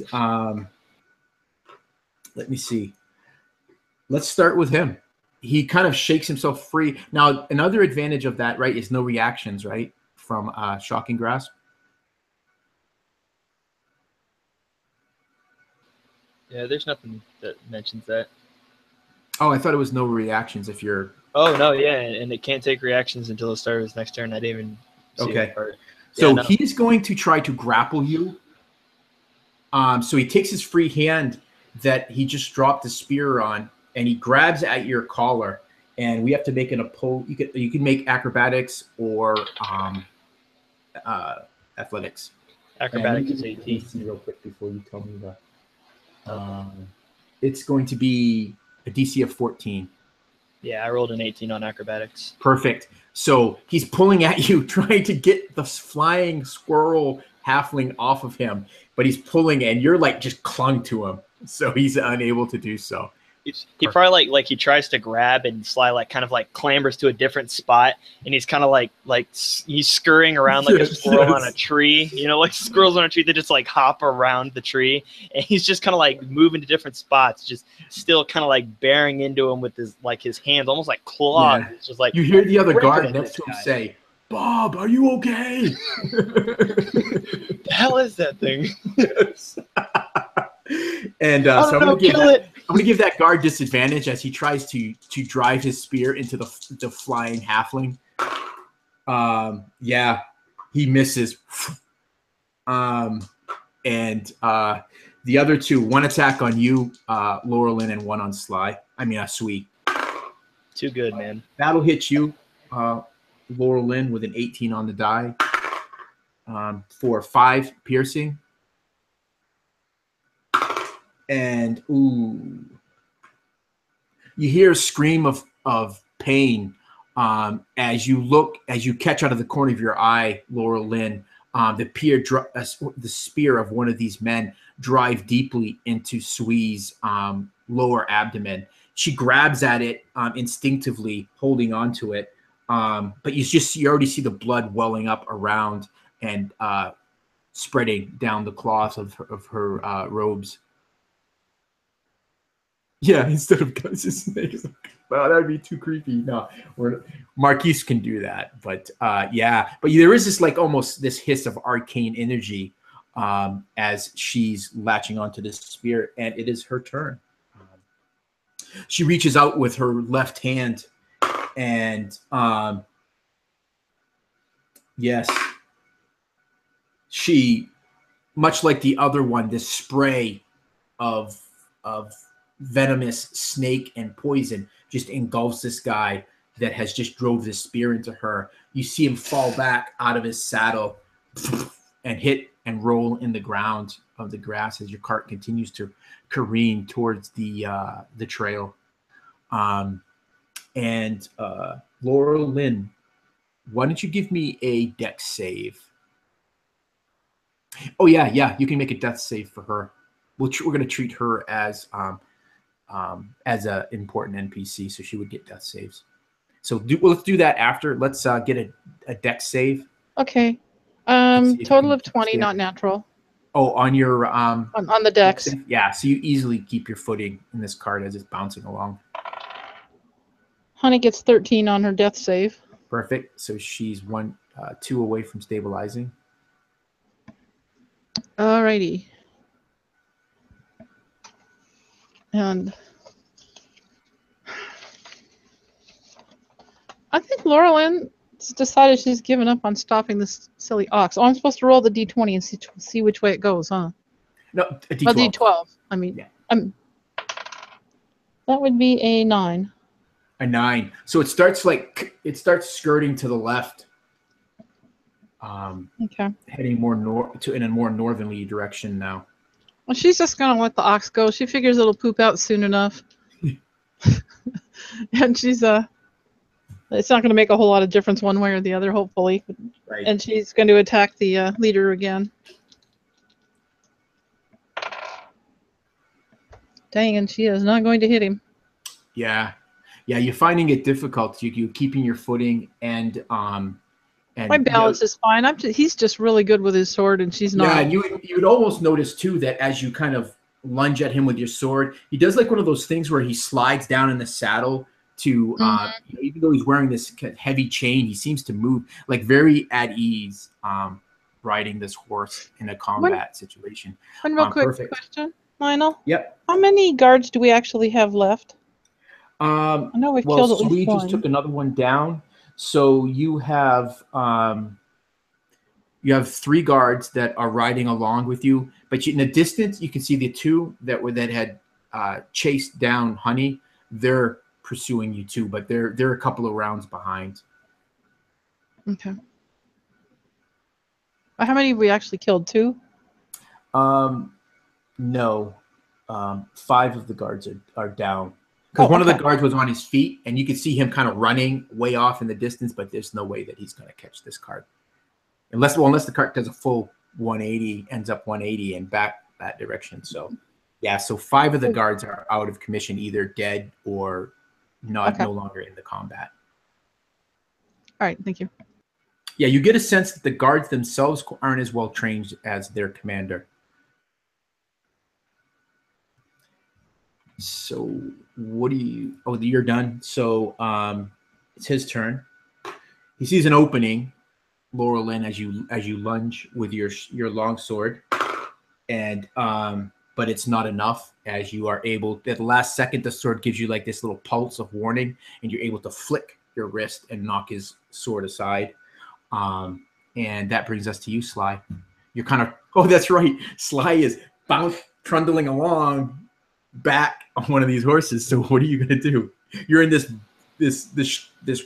wrestling match with this guard. Yeah. Just going to go ahead and make another touch attack and just continue the shocking grasp. Yeah, it's advantage. So, yeah, and I rolled a 17 on the die, so I know that's going to hit. Then that's a D8. So that's 2 damage to the shocking grasp. Yeah, that's enough. You shock him and he tenses right up, and then you feel his body drop limp, and you see the life leave his eyes, and you feel him starting to roll out of the saddle. Why don't you give me a dex save to see if you can kind of... Yeah, hang on to the horse. Yeah. That's a 9 on the die. What's my dex save bonus? I think that's just a plus. Okay, so I got 13 total. 13, yeah. That's enough. It's not as graceful as your leap from the cart onto the horse, but you're able to kind of like push off of this guy as he starts to fall out of the saddle, and you kind of grab at the mane of the horse. So now you're kind of doing one of those, your legs and your arms are kind of wrapped around the neck of this horse as it's kind of running along. And you look over, and the guy that was worried about Bob is looking at you. And now that realizing you killed Bob, he doesn't have a happy look on his face as you're kind of like riding along looking at him. That's awesome. Cool. So let's see if he'll avenge his friend. 13. 15 armor 16. class. Does a 16 hit you? Yeah. Yeah. So he drives his spear at you. He says, "I'm gonna get you for Bob's sake," and he stabs at you for 6 piercing damage. So he gets you like right in the meat of your thigh, and you feel the spear. Right as he's holding on to the horse too, so he's got like no way to really dodge, and and you feel your meat of your leg as he rips the spear out. You feel the blood slicking down across the neck of the horse. And let me see. So another attack against Laurel Lynn from one of his riders. 16 on the die, so that's a 19. Laurel Lynn, that'll hit. Yeah. So that's 3 piercing damage. And another one at Sui, and Sui avoids that. You also see Sui throw that spear aside, cast that spear aside. You see the eldritch magic lance out from her, twisting snakes of energy as it flies wide of the guard that just missed her. And you hear a hiss come from Sui's mouth as it's your turn, Laurel Lynn. Okay, now she's pretty badly hurt, right? Who? Sui? No. Well, yeah, she got critted in the last round, but nothing major. You can see blood where she pulls the spear out. You can see just blood just running down her right leg, but she seems to be totally oblivious of it. She's like hyper focused on the guard that she just lands. Well, Laurel Lynn's going to kind of keep an eye on that in case Sui gets hit again, but yeah. For now, she's going to continue to try to damage this captain guy that she can't hit worth anything. So remember, these horses are not barded. Horses have lower armor classes oftentimes than their riders do. That's true. But wait, who said that? It wasn't the game master, was it? But it's Laurel Lynn. I mean, yeah, can Laurel Lynn bring herself to do it? Is the question. Yeah, that's true. Right. I mean, Honey didn't care. She tried to steal the horse from that one Zentarum chick. Yeah. I wanted that horse, man. She really did. She's like, I'll just, you know jealous. what? If I have to, I'll trade in Honey. I'll just keep the war horse. You know, I want it. I have to have it. That's my bonded creature. Actually, that's nothing wrong with having a bonded horse, man. It's just really hard to go into dungeons with it. At any rate, yeah, she thinks about that. She thinks, oh man, I could probably hit that horse, but I'm doing all right so far. I'm gonna go ahead and try to hit this captain guy. I'm doing all right. We're exchanging some blows here. You know, I'm not in that bad a shape. No, you're good. And she takes another swat at him. And she can't hit anything. Get those game science dice to work, Carol. I know. I could. Okay, we'll trade dice around again. I'll let you know. I'm kicking your ass, guys, with these Chessex dice. Just saying. Well, I rolled 2 nat 20s with the Atcon dice, but not for battles. It never happens for battles. Yeah. Save it for skill checks. Sometimes Game Science Pink will come through for me, so we're going back to him. You know, it's all about statistics, right? The more you roll the die, the more you're gonna get that good roll. So the more I roll the dice, the worse it gets. That's my. So I'm assuming you missed your attack, Laura. Oh yes, I missed my attack. Right. Okay. Do remember, because it's been a while since you've hit this guy, that you have marked him, so you will have that extra damage. Yes, and I forgot that I have an extra +1 for humanoids being my favorite enemy too. Because it's been a while since you hit this guy. Damn. That's how it is. It's just the underhanded blow from the GM. Just like, yeah, I'm a little too good for you. You caught that, Kyle, huh?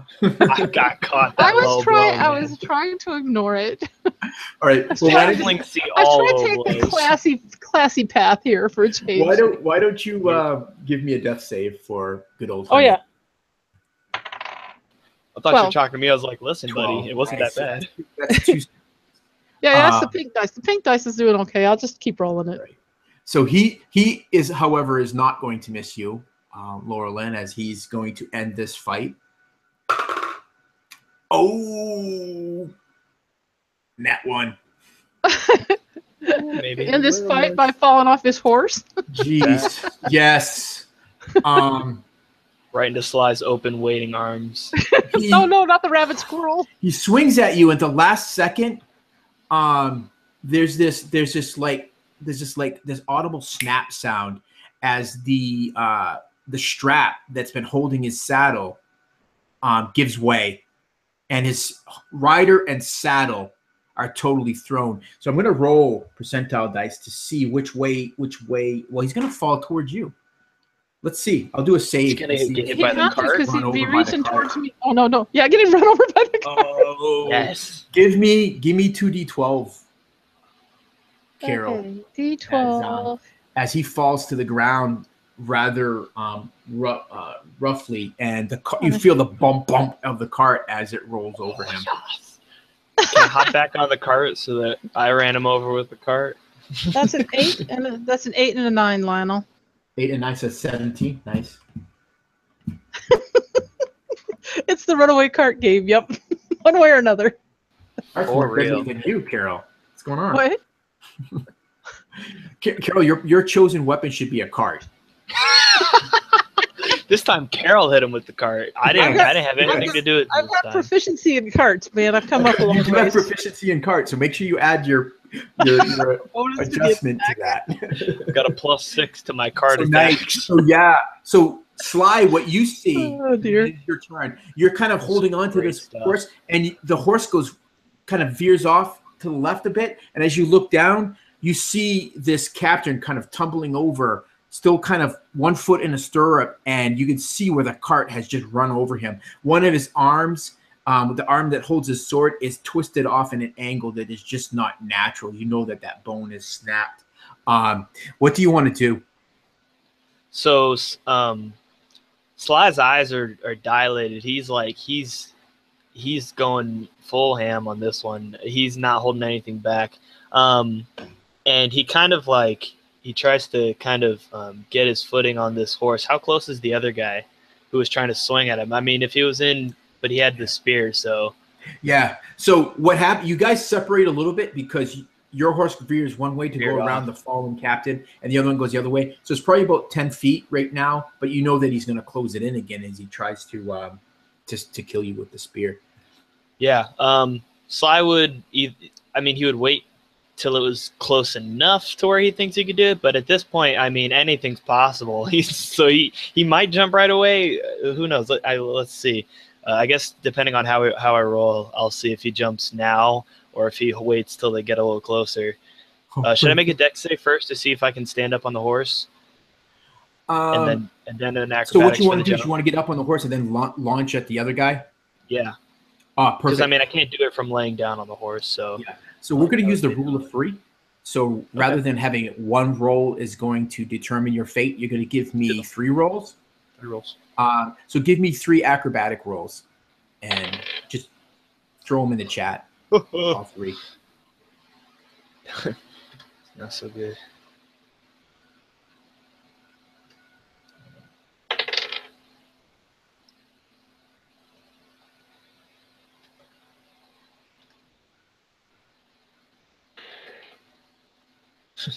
They get progressively better. Nice. Perfect. Yeah. So you're successful.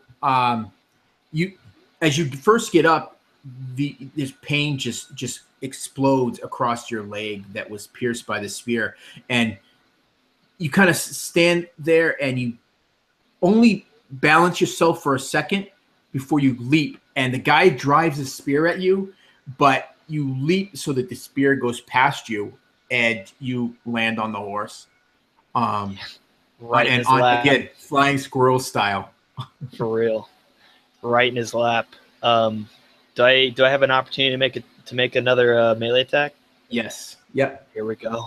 Here we go. That's gonna hit because I rolled a 17. So Yep. that's the shocking grasp again. Like he's just. Remember, you have advantage, so make sure that you roll in both die because you might get that nat 20. Yeah, you're right. You're right.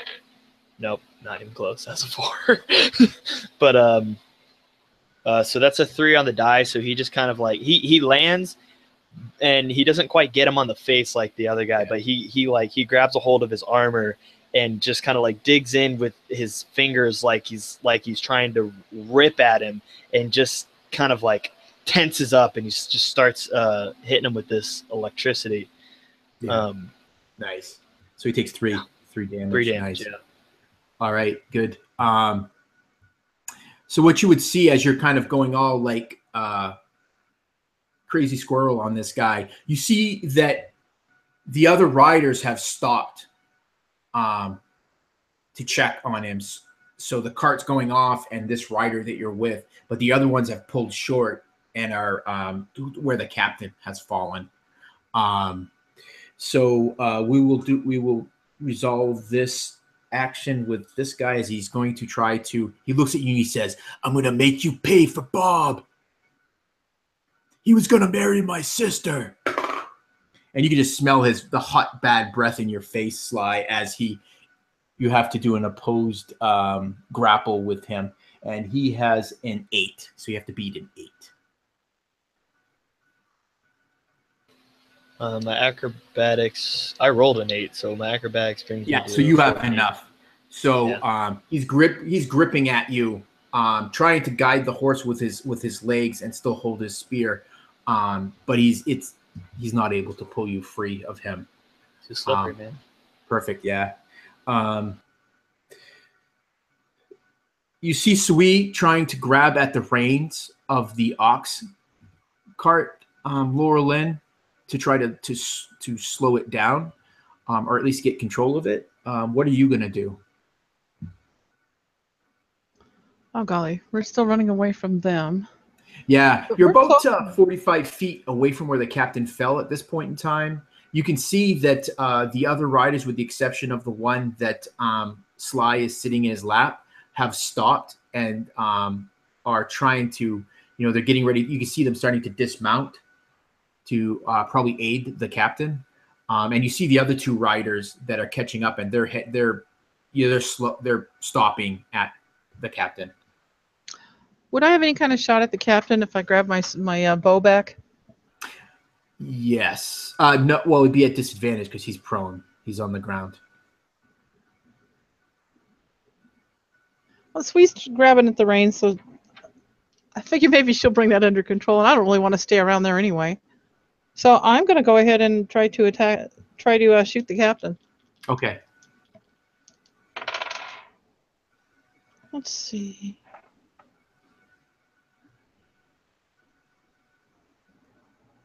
Dang, it's too bad it's disadvantage. Yeah. Yep. I still almost hit him.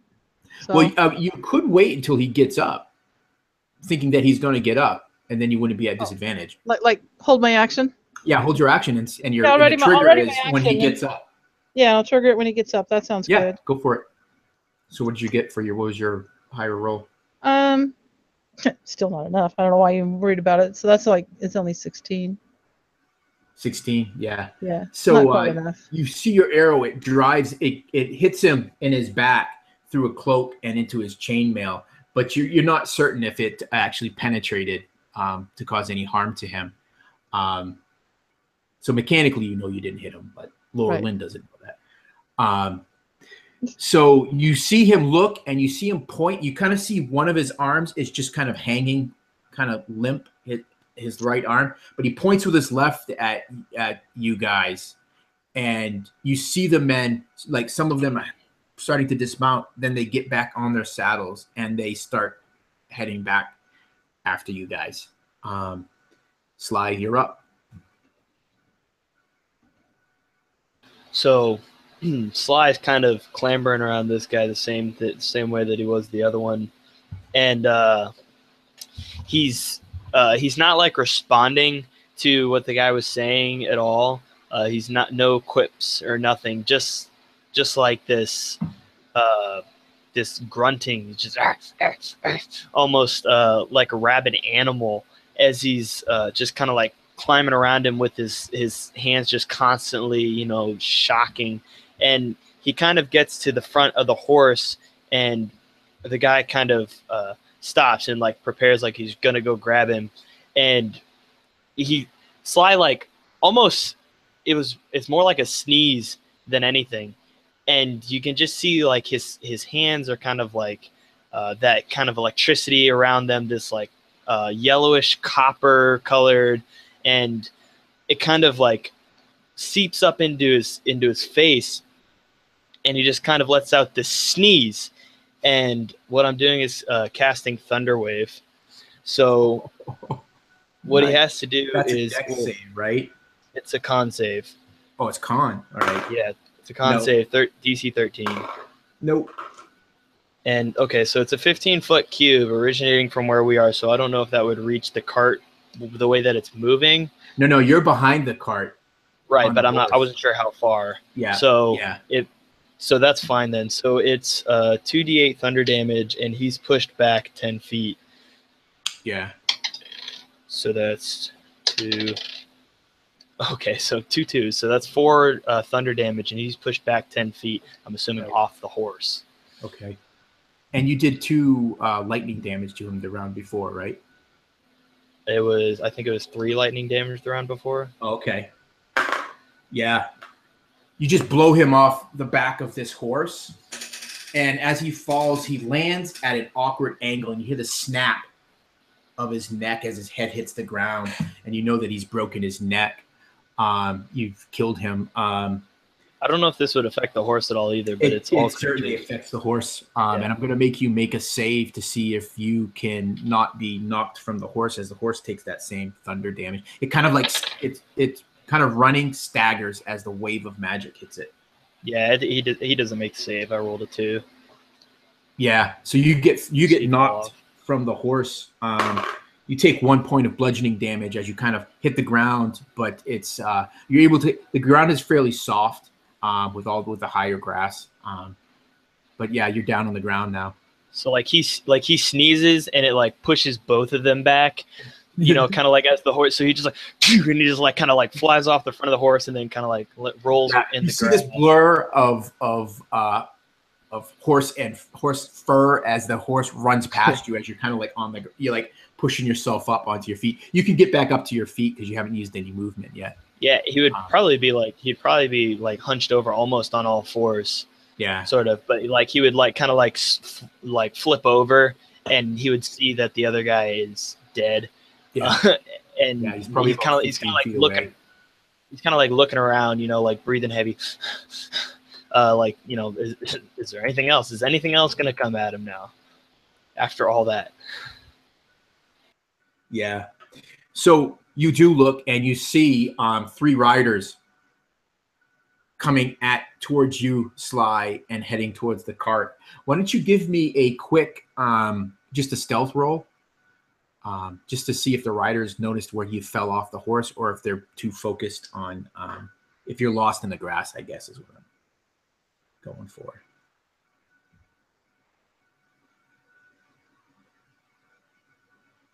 Yeah. Okay. All right.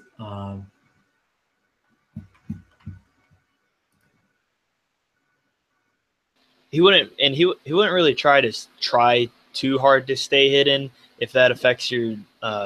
You get a sense that they see you. And that's fine. They're kind of closing in on you. That's fine. As he kind of like, gets his wits about him almost. I mean, not really, but as he kind of, he sees that they're coming like almost at him, he's going to like almost start making his way over towards them as well. He's going to kind of try and clash. All right, cool. Yep.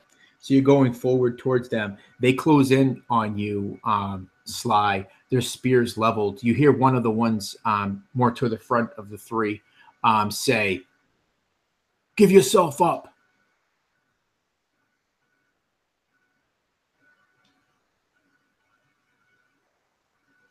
Yeah, no, he doesn't. He doesn't respond to anything. He's Okay. just like, All right. um, So they're gonna try to take you down with their spears then when they see that you get that like crazed look on your face. oh yeah, and they he's realize you're not staring giving up. daggers. He's like almost foaming at the mouth, sort of a Yeah. deal right now. It's 18 great. and a 17. Those are both gonna hit. Okay. So 2 of them try to take you down with spears, and the third one rides off after the cart.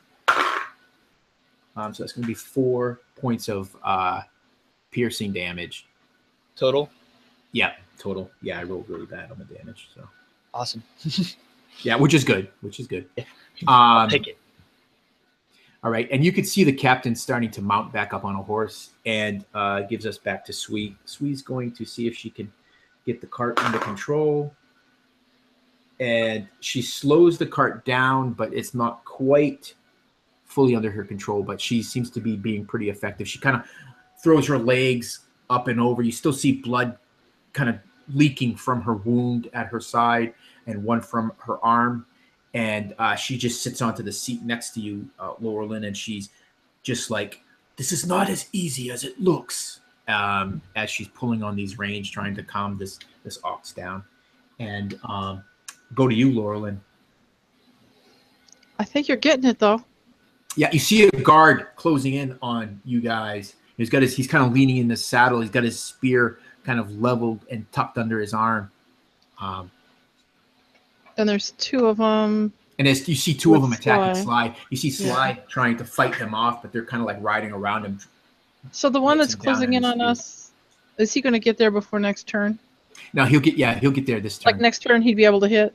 Oh, he'll be able to hit you this turn, yeah. Okay, I'm going to shoot at him then. Okay, good. Okay, let's see. That's 19 to hit. Yep, that'll hit. All right, and a massive 5 damage. Yeah, so it hits him solid in the chest. It's not enough to take him out of the saddle, but it definitely rocks him. Excellent. And as we go, also, Laurelyn just kind of feels that Honey is probably not going to actually die. In her heart, there's a little relaxation that Honey seems to have gotten past the worst of it. Yeah, you think to yourself, if I can get through this, I believe that I can. Yeah. Make an aid, Honey. Yeah, perfect. So you see that the captain has now on the horse, and he's closing the distance. He won't get there this round, Sly, but you know that he'll be there shortly.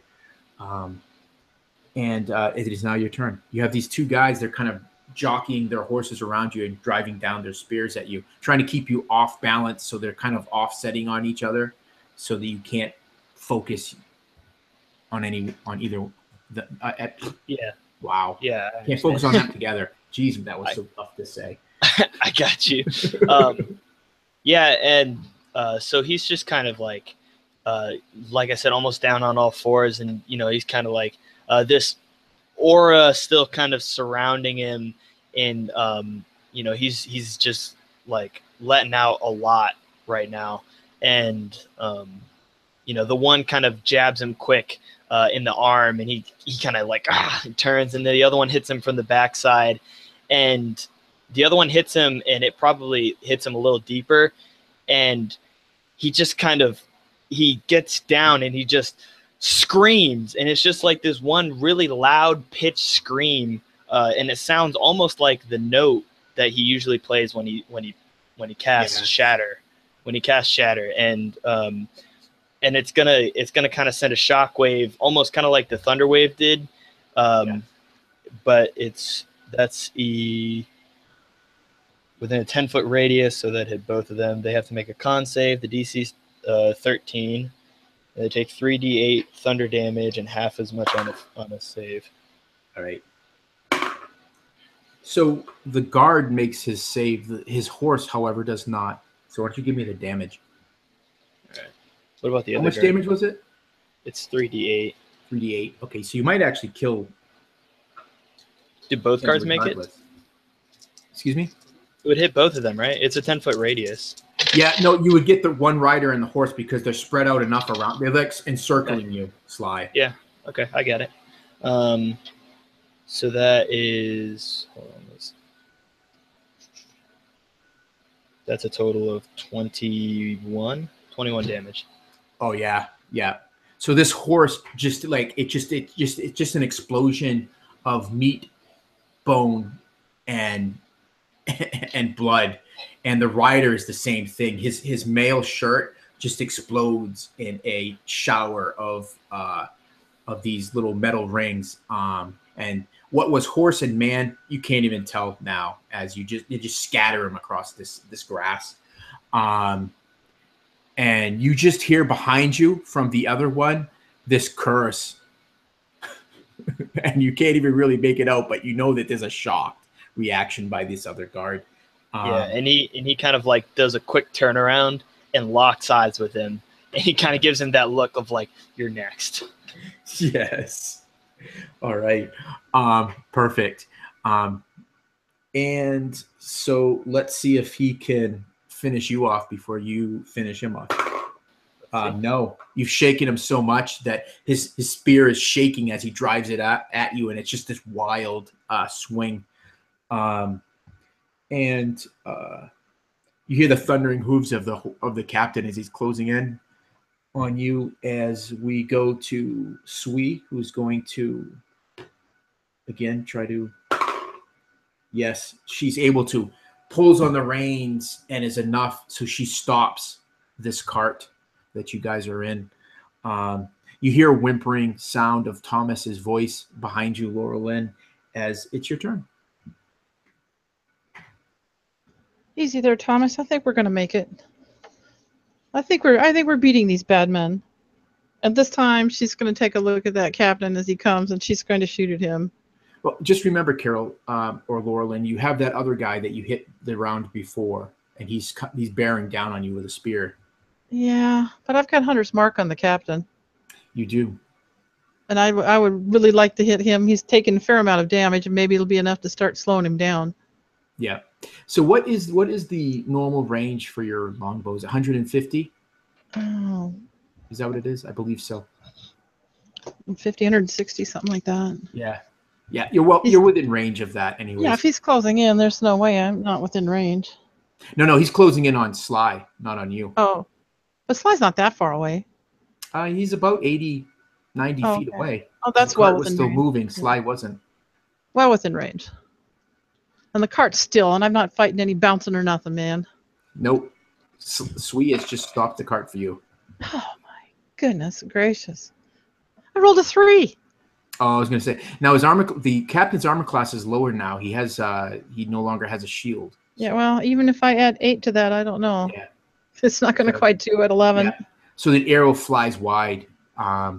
Maybe in your haste to try to get the captain and bring him down, you miss. I am the most ineffective fighter, and he was afraid of me. Everybody has a bad day, Laura Lynn. It's okay. Everybody has survive it. Laura Lynn has a bad day every day. She's all this scary. Oh my, she's the big killer. And he's been taking out the guards by the handful. So, Kyle, you were moving earlier, and I saw the very top edge of your shirt. Could you just stand up so I could see that shirt? Wow, dude. Are you playing? Is that him? Are you playing favorites or something? Favorites? This is my favorite. What do you mean? I'm saying, you must know we of that the same I am breed? a huge wing. I'm not wearing the Wings hat tonight, which Marquise would probably point out. But I'm a huge Wings fan. I saw the edge of that thing, and I'm like, yes. How can I kill a guy that's a Wings fan? No wonder he gets all the hits. Same breed. Yeah, that's right. Exactly. You're channeling good karma. So, anyways, you have a favorite. Hold on, Lionel. Blue or green? Blue or green? Go blue. Green. You a Spartan or a Wolverine? Neither. Where are you? You Central Michigan or what? No, I live in Maine. Yeah, but okay, you're just a Wings fan just because the Wings are great. Fan, yes. All right, I got you. I didn't know if you're from Michigan. All right. I was a Bruins fan, but Bruins suck so much I had to find a team that was an original 6. So back in 1990, I switched to the Red Wings. The champions, man. Yeah. Just ended their streak, but okay. Yeah, so well, it's a building year. They got a really good. this coming season. So, anyways, we digress. Fantastic. Yeah, and It often is your Actually, turn, my Sly. You have this one guard that's kind of shaking. all my choices suck. Datsuk. It's my Datsuk shirt. Nice. That's it. Next session, man. I'm throwing on my jersey, man. We're gonna make this Oh official. yes. Oh yes. All right, cool. So what's Sly gonna do? She has this one guard that really looks petrified, and if not, it's one of those. Who am I more afraid of? My captain or this little freaking bundle of terror that has just totally exploded? I'm gonna call him Larry. The last one is Joe. Yeah, yeah. Joe, I'm coming for you. Joe the guard. They got So, little nameplates on. It says Joe. He's got a little nameplate on his armor. It's etched Little into his embroidered armor. patch. Yeah, Little baby. underneath his Terror interim, guy. underneath his interim badge, it says Joe. It says, "Hello, my name is Joe." Yes. They were at a seminar earlier this morning, and they forgot to take the little name tags off.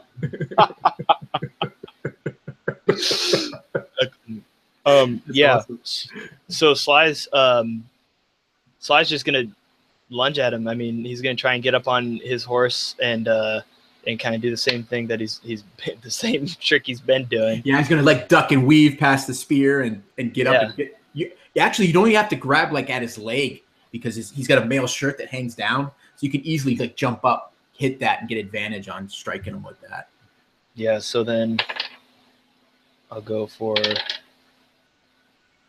So that's a what's my bonus? I think it's just. I have a +5 spell tax. So yeah, that's an 18 to hit. Yep, yeah, it hits. And he would kind of use that to try and kind of let me see if he's able to do that at the same time. I don't know. Do you think with a 13 on acrobatics he'd be able to get up on the horse too while he's doing it? Sure. All right. I'll see why you wouldn't. I mean, it wouldn't be graceful. It'd be one of those things Yeah. that maybe he grabs onto the spear and the guy instinctively tries to pull it away, and you actually use that momentum to pull him up get a little yourself bit. up on there. Yeah. And he kind of he grabs onto his leg and he's still just like this aura and it just shocks him. That's 6 damage. And he's kind of he kind of clambers on and he's like half holding on to like the neck hole of his armor now, and like he's got the other hand on his leg and he's like about to pull himself up right as as it ends. Perfect. Awesome. And he is totally shocked, and he just tries to buffet you off of the horse. So we'll do a opposed. Crap. I'm not Rolled an very good. 18. I am not very good at rolling these grapples. And too slippery. Yeah. And I think the fact that you shock every one of these guys, their muscles are still sort of tense, so they're not quite able to get their full advantage on you. Not to mention how small he is. Like, right. Perfect. And so then it would be Sui. Sui looks, and you hear that crackle of the arcane and eldritch energies, and those snakes kind of out at the captain. And again, miss. He doesn't have a shield anymore, so yeah, it misses him. He kind of swings in his saddle. And Laura Lynn, you're up. See, we still have at least one guard alive, right? There is. Oh shoot! You know something? Hold on, I'm going to retcon that. I need to have that guard attack you. Thank you, Carol, for reminding me. Anytime. He got barreling down on you. And I don't want to miss my chance. He is going to miss. A 13 will miss you. Yes. So he rides by and tries to drive the spear through you, but you're able to. He misses you. You knock it aside. Oh wait, you're using your bow, so you guess you knock it aside with your bow. Yeah, I guess. And it is now your turn. Now, is he close enough to be in melee distance, so I'm at disadvantage with the bow? Right. Dang it! I can't get a break. Actually, I'm going to say that he tries to lance you, so he kind of does a ride by. So he rides Okay, by yeah. you, misses, and so he's probably about 10 feet past you. I'm gonna shoot at him. Okay, so you turn to fire at him. Yeah, see if I can hit him in the back. Oh yeah, now we're talking. It's not a 20, but I definitely hit him Yeah. for 5 damage.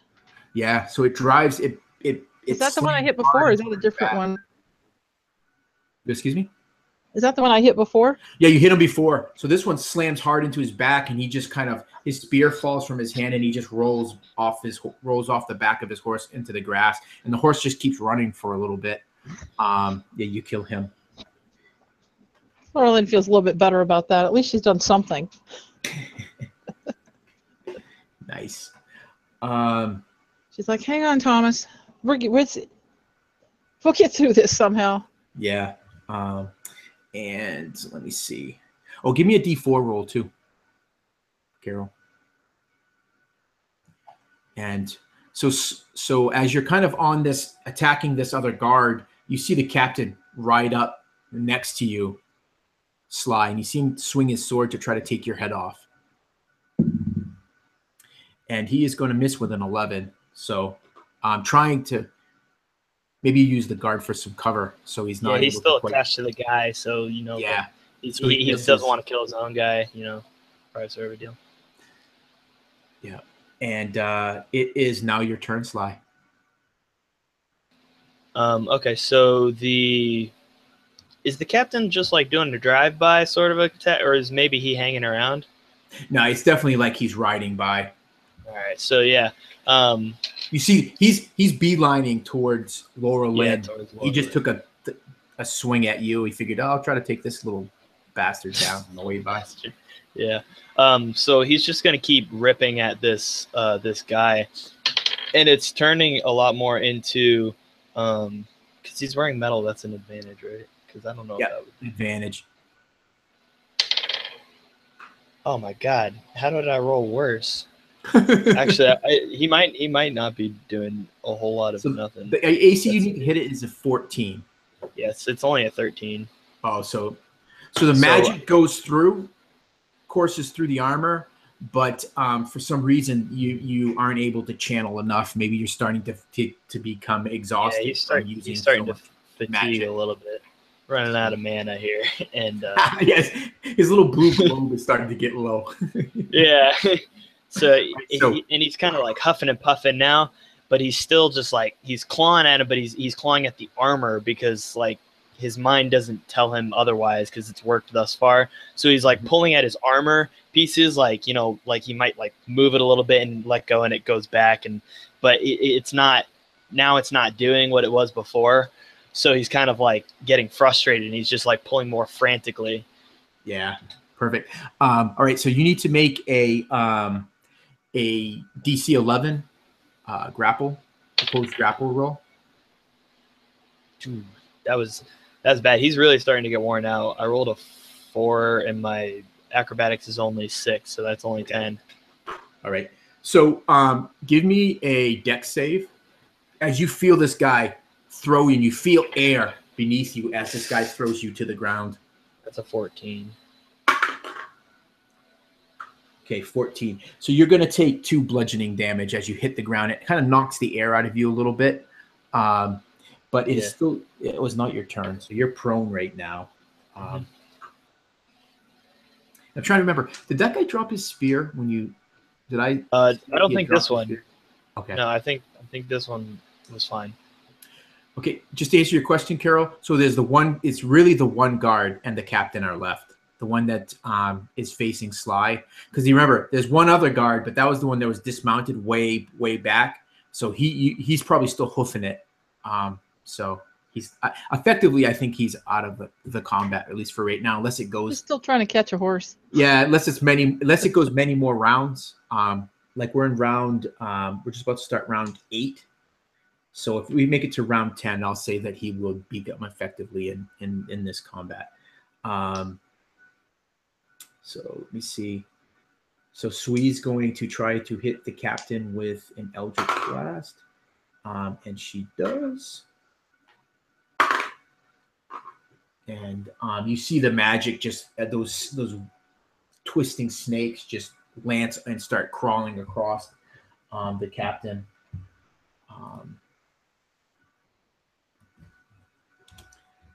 He is not looking good at this point, and you see him pulling out his reins as it's your turn, Laura Lynn.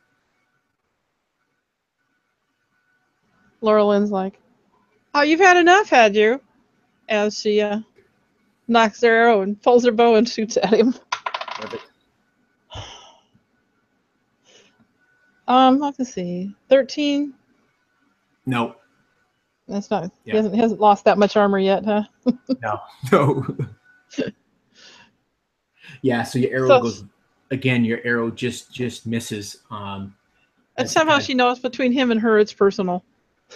He doesn't care about anybody else anymore. Right on. So he turns his horse. He cuts his horse and he starts riding off to the north. And you would see the guy that you're facing. He starts pulling his horse off that way too to follow after the captain. But it is your turn, Sly. So stop that captain. Yeah, so he's about 20 feet away from you, Sly. My guard? The guard, yeah. Who I was fucking with? What about the captain? How far is he? He's probably 45 to 50 feet away. All right.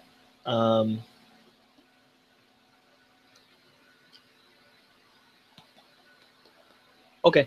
So at this point, Sly, he's gonna kind of like roll over, clamber back to his feet a little bit, and he's still kind of in this zone, but he's breathing real heavy and he's starting to bleed profusely from a couple open wounds.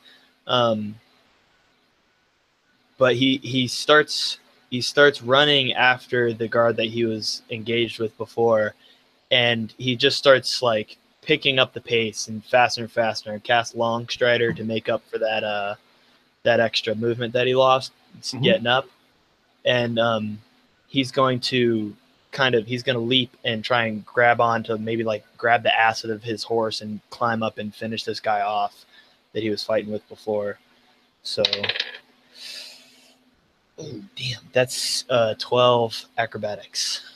Yeah. So you kind of clamber at the haunches of the horse, but you're like you said, Sly's getting tired. He's exhausted. He's put a lot in this fight. More than he has before. So the horse kind of pulls away from him, and the guy kind of kicks into the sides and just runs away. So you see these two forms just disappear. You probably would have another shot at them, Laura Lynn, before they're out of range. I would definitely take another shot at the captain. Okay, perfect. Okay, let me see. 14. Yeah, no. It gets your arrow strikes into the cloak is kind of falling behind it, so it hits into the cloak, and doesn't actually make it to the captain. Laura Lynn's not too happy. You probably would have one more shot, Laura Lynn. All right, you would lose line of sight, but that one would be at disadvantage because it would be beyond. Well, I'm taking a shot at his horse for the last one. Nice. Because, all of a sudden, horses aren't that much more important. She doesn't want him to get away because he's going to make trouble if he does. Oh, yeah, he's definitely going to. She really doesn't want him to get away, so she's going to take a shot at the horse just in case. Perfect. So at disadvantage. But that gives her a 17. Yep, so you'll strike the horse. So that's actually even at disadvantage, my best shot for a long time. Why don't you roll your bow damage and your hunter's mark damage? Okay.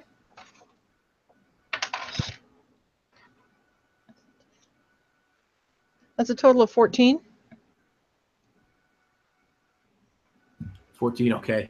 Yeah. So that one, it's just about to hit the horse, and the captain's looking over his shoulder. At the last second, he pulls on the reins, and the arrow actually strikes into his shoulder. He kind of slumps onto over the horse's neck, and he rides out just beyond this kind of this hillock and out of sight. And you see the other, yeah, Sly. You definitely could get one more shot off. Yeah. So, and Sly, like, he's relentless, and he's following after them now. Like he's up to full speed, and so he gets a little bit farther. So he's not like the horse is opening the gap a little bit, but not by like a whole lot. And he's gonna get just kind of to the end of his rope, and right as he's basically about to like collapse from exhaustion, he kind of braces himself and just does this. He rears up his head, and I'm trying to figure out to describe what I'm picturing, but it's almost like he's trying to spit out a scream.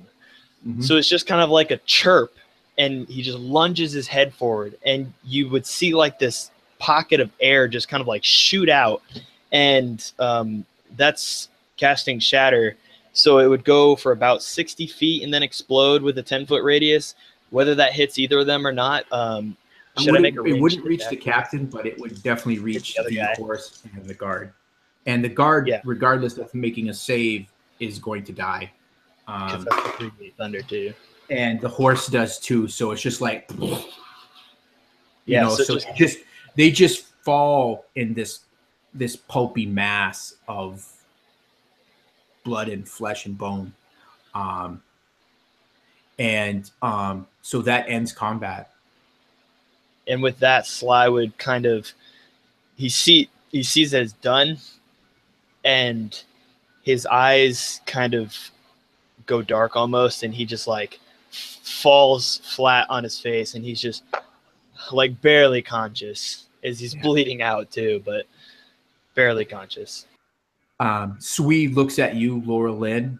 She kind of cocks an eyebrow and she says, Laura Lynn, you are off your game this morning. And we will take a break with that. Perfect. Good job, guys. That was a tough fight. I actually did not expect you guys to fight those guys because there are so many of them. Right. When Laura Lynn just dug in her heels, I'm like, wow. All right. I wasn't expecting Laura Lynn to be that. I was thinking that you might make Sui make a Sly comment and Sly if Marquise was here and he would have done that, yes. But because Marquise isn't here, I would never be the antagonist for a situation like that. Right. I was thinking that Sly was going to be the one who's going to cut somebody's head off first. Like he was just going. Yeah, I was waiting for you. That was so great when you were doing the leaping and stuff. That was so that creative. was fantastic. He was so torqued up, though. I mean, and dangerous though, man. I was gonna so hurt you if you missed and fell. I know. I know. There was, like I said, bad decisions from Sly are a staple. Right on. Cool. Right. Well, I'm going to do a quick bio and get a drink of water, and we'll be back in probably like 5 minutes. Be right back.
going to get started again once these guys get back. And there's Kyle. MVP for that fight, Sly. That was probably the most badass I've seen Sly to date. So Yeah, that was quite the adventure. I wasn't expecting that to happen at all. But he, like, I don't know, you threw Zentarum at him right after this change. He got all sorts of torqued up, and then the thing with Thomas, where he thought that they hit him, and like that, off the deep end at that point. Oh man, this is gonna be quite the explanation. Yeah. He's got a lot to explain from henceforth. Cool. I get frustrated with Laurelyn because she does not. She doesn't have any strength, and that longsword's a strength weapon, so she's got hardly any bonuses to it. It's just useless. Yeah. It might be better to go with the 2 short swords. Or at least I get my dex bonus. Right. With a longbow, I get the archery, the dex, I get all sorts of bonuses to hit with that. And you definitely want to go with like a rapier or a scimitar, some sort of finesse or light weapon if you're going to I think she needs to get a rapier. I think a finesse weapon, right? So a scimitar or a rapier. Or a short sword. The short swords. Sly would probably teach her how to fence. So that's like that looks like an upcoming off-screen adventure. Yes. All right, so we're gonna pick up. Sure. So it's just minutes after the fight. It's kind of like everyone's kind of still amped up a little bit, so they're still like they're kind of looking around. But after like a minute or so, you realize that there's no more of these guards. But you do have a fear that this captain got away, and with that, he'll most likely, much like when you guys were attacked by the Zentarum before you entered the tomb.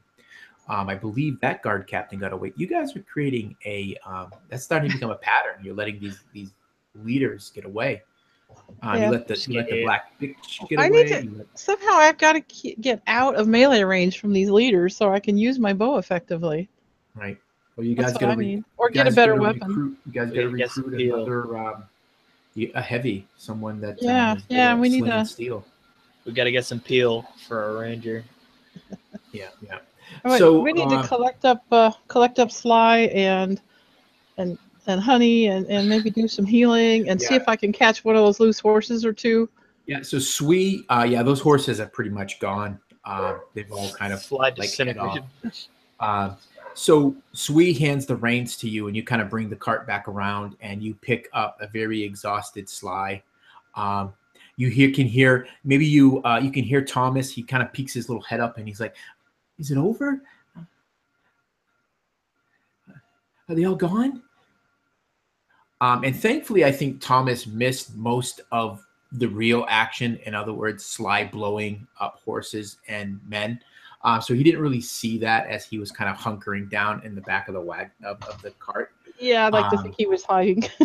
So I'm assuming, Laurelyn, after picking up Sly, you would bring the cart to where you believe Honey was down. Yes, absolutely. So as you're kind of bringing the cart, Sui's kind of sitting next to you. The cart's gently rocking. She looks at you and she says, "Laurelyn, where are you going? The trail lies behind us. That is where we must go." "We're going to get Honey. I don't think she was dead." "Just call her." Well, you got to remember, Sui would not know that. Oh, Honey was hit bad. I think we're going to have to go and find her. I don't know that she's going to be able to come to us without some healing. "Do you think that's wise? Do we have time for this?" "We need her." "You can get another bear. I think we should turn around and head to the road." "It's not very far." You're hearing this conversation, Sly, standing in the back of the cart. He's laying down. He's just like, I don't believe I did that. I did that. Maybe the reality of everything that you just did, Sly, is like finally coming down on you. Yeah, Like, and he's like, it's kind of like if you've ever like had a really hard, just like long, exhausting cry, and afterwards you're just like tired and you just want to take a nap.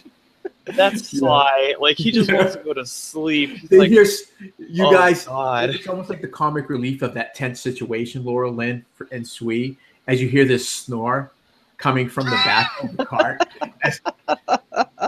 as Sly is just sitting there cradling Matthias's silvered short sword. Like it's half snores, half like cries of pain. It's like, yes. Oh. Yeah. Well, I would think that. So you would like have, like in some fashion, bound up that leg, which is probably your worst injury. The other ones are just little cuts and nicks. A little bit, but like I got down to 6. Like he did not have a good time and all that. Yeah, no. And that's what Sui is doing as she's talking to you. She's kind of like tying these strips of cloth around her side. Who's the worst hurt? I think everybody's pretty hurt. Yeah. I'm not horribly hurt. Oh, that's right, because you were just. I'm only about half health. Oh, well, good for you. Maybe I would say probably Honey's probably the most hurt. Yeah, I know. I'm saving a heal for her, but I'm wondering which one of the other 2 I should heal. You probably would want to reach over and put a heal across the abdomen injury that Sui. You see her kind of looking at it, like she's obviously in and I remember her saving my life when I got run over by the cart and my lung was punctured. And remembering that Sly's the one who ran her over. No, she forgot that part. She doesn't. She still thinks it was one of the bad guys. She's forgiven you today because you did a fantastic job, and you did a wonderful fighting last time too. You've really come along. Sly's got heals. He's all right. She's thinking Sly's changed a lot, but Sui's that belly wound that doesn't look good, and she lays her hand on her and says a few words and heals her for whatever you heal her for here. D8 +2.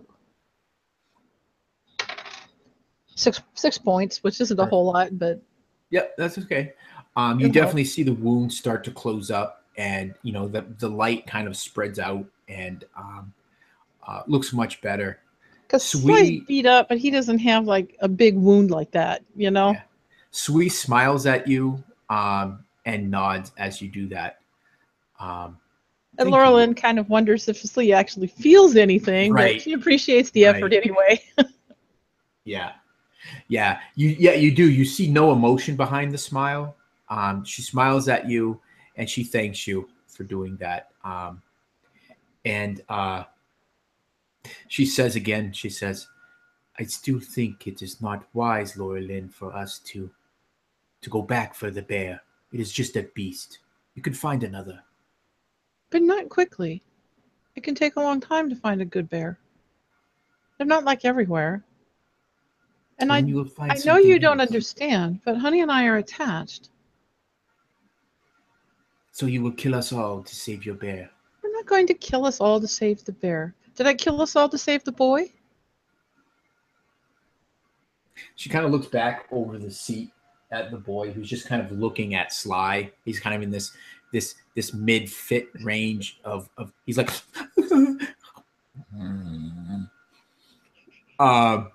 and she says, "Don't remind me about the boy."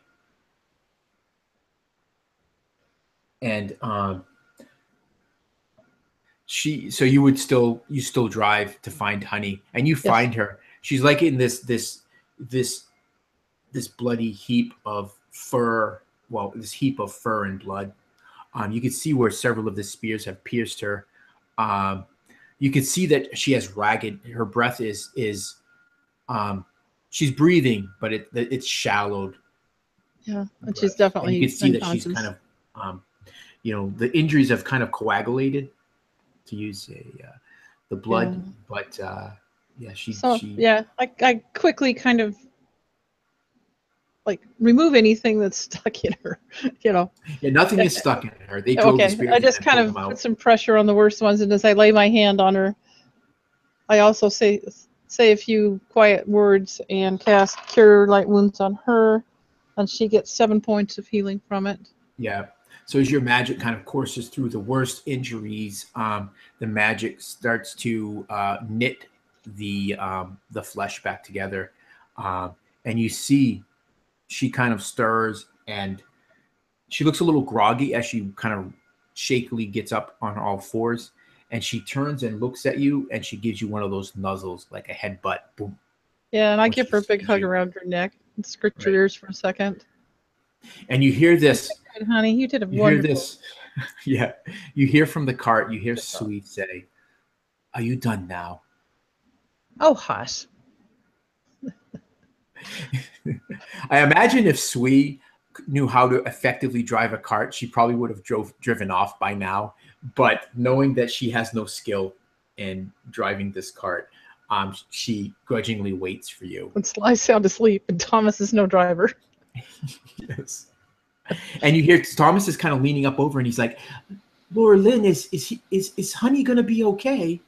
Yes, yes, honey will be fine. He jumps down from the cart and goes up to Honey and says, "You're gonna be okay, girl, right?"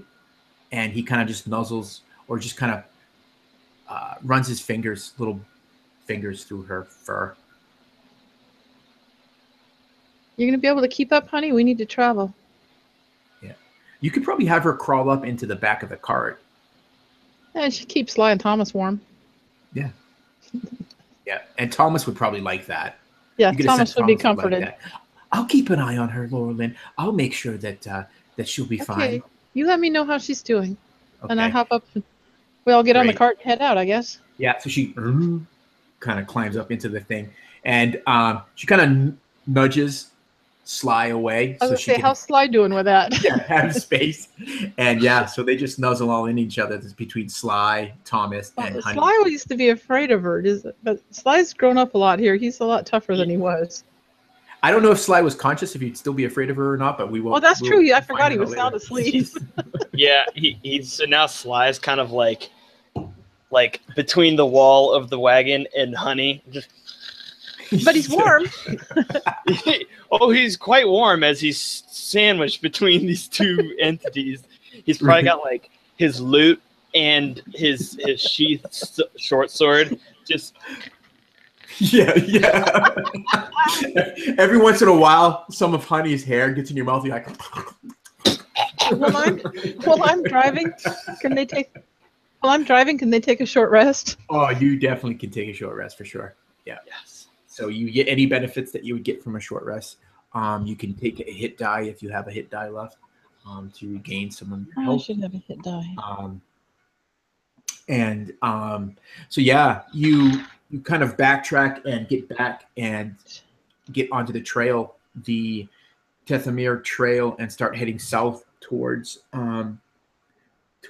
Shadowdale. And you actually make pretty good time through the rest of the day. Unless you guys say differently, Sui would suggest that you just eat a meal as you drive the cart, rather than stopping, just to put more distance between you and the Zentarum. You do know that south of the river, the Zentarum don't really have sway. So the further south you get, and closer to that bridge that you crossed earlier, on your way to the tomb, the less likely you are to have any kind of encroachment by the Zentarum. So unless you guys do anything, we're just going to fast forward a few days. So you're 3 days further south along the trail, that much closer to Shadowdale. You think that you'll be there within a couple of days. And so Honey is looking, so you guys can definitely, I would say that. But then I can cast some heal spells and we can rest up Right. hit dice. So you would slowly play nursemaid, Laura Lynn, and heal, get folks back up. So in 3 days' time, I would say everyone is between that and just normal rest. You guys would be back. Everyone would be back to full health, so we open up. It's midday on this third day that you've traveled south.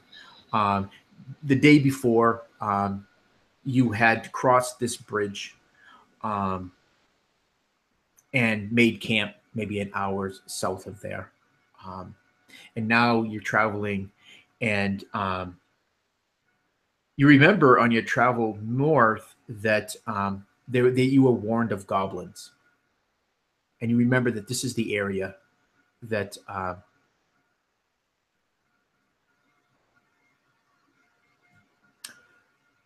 you looking for Randall's sister? Is that a question? Yeah, I'm trying to remember exactly why we were here.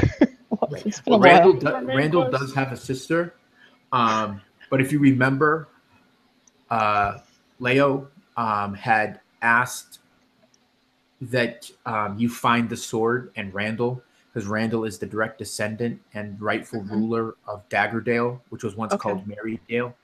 For some reason, I was thinking his sister was going to send us to him. I guess I got that confused. No, what you learned is that Randall does have a sister, but no one knows where she is. Okay. So we're looking for Randall. I guess if Randall is lost or killed, I guess Randall's then rule would fall to his sister. Okay. So we are currently looking for Randall. Right. As opposed to Leo or Elminster.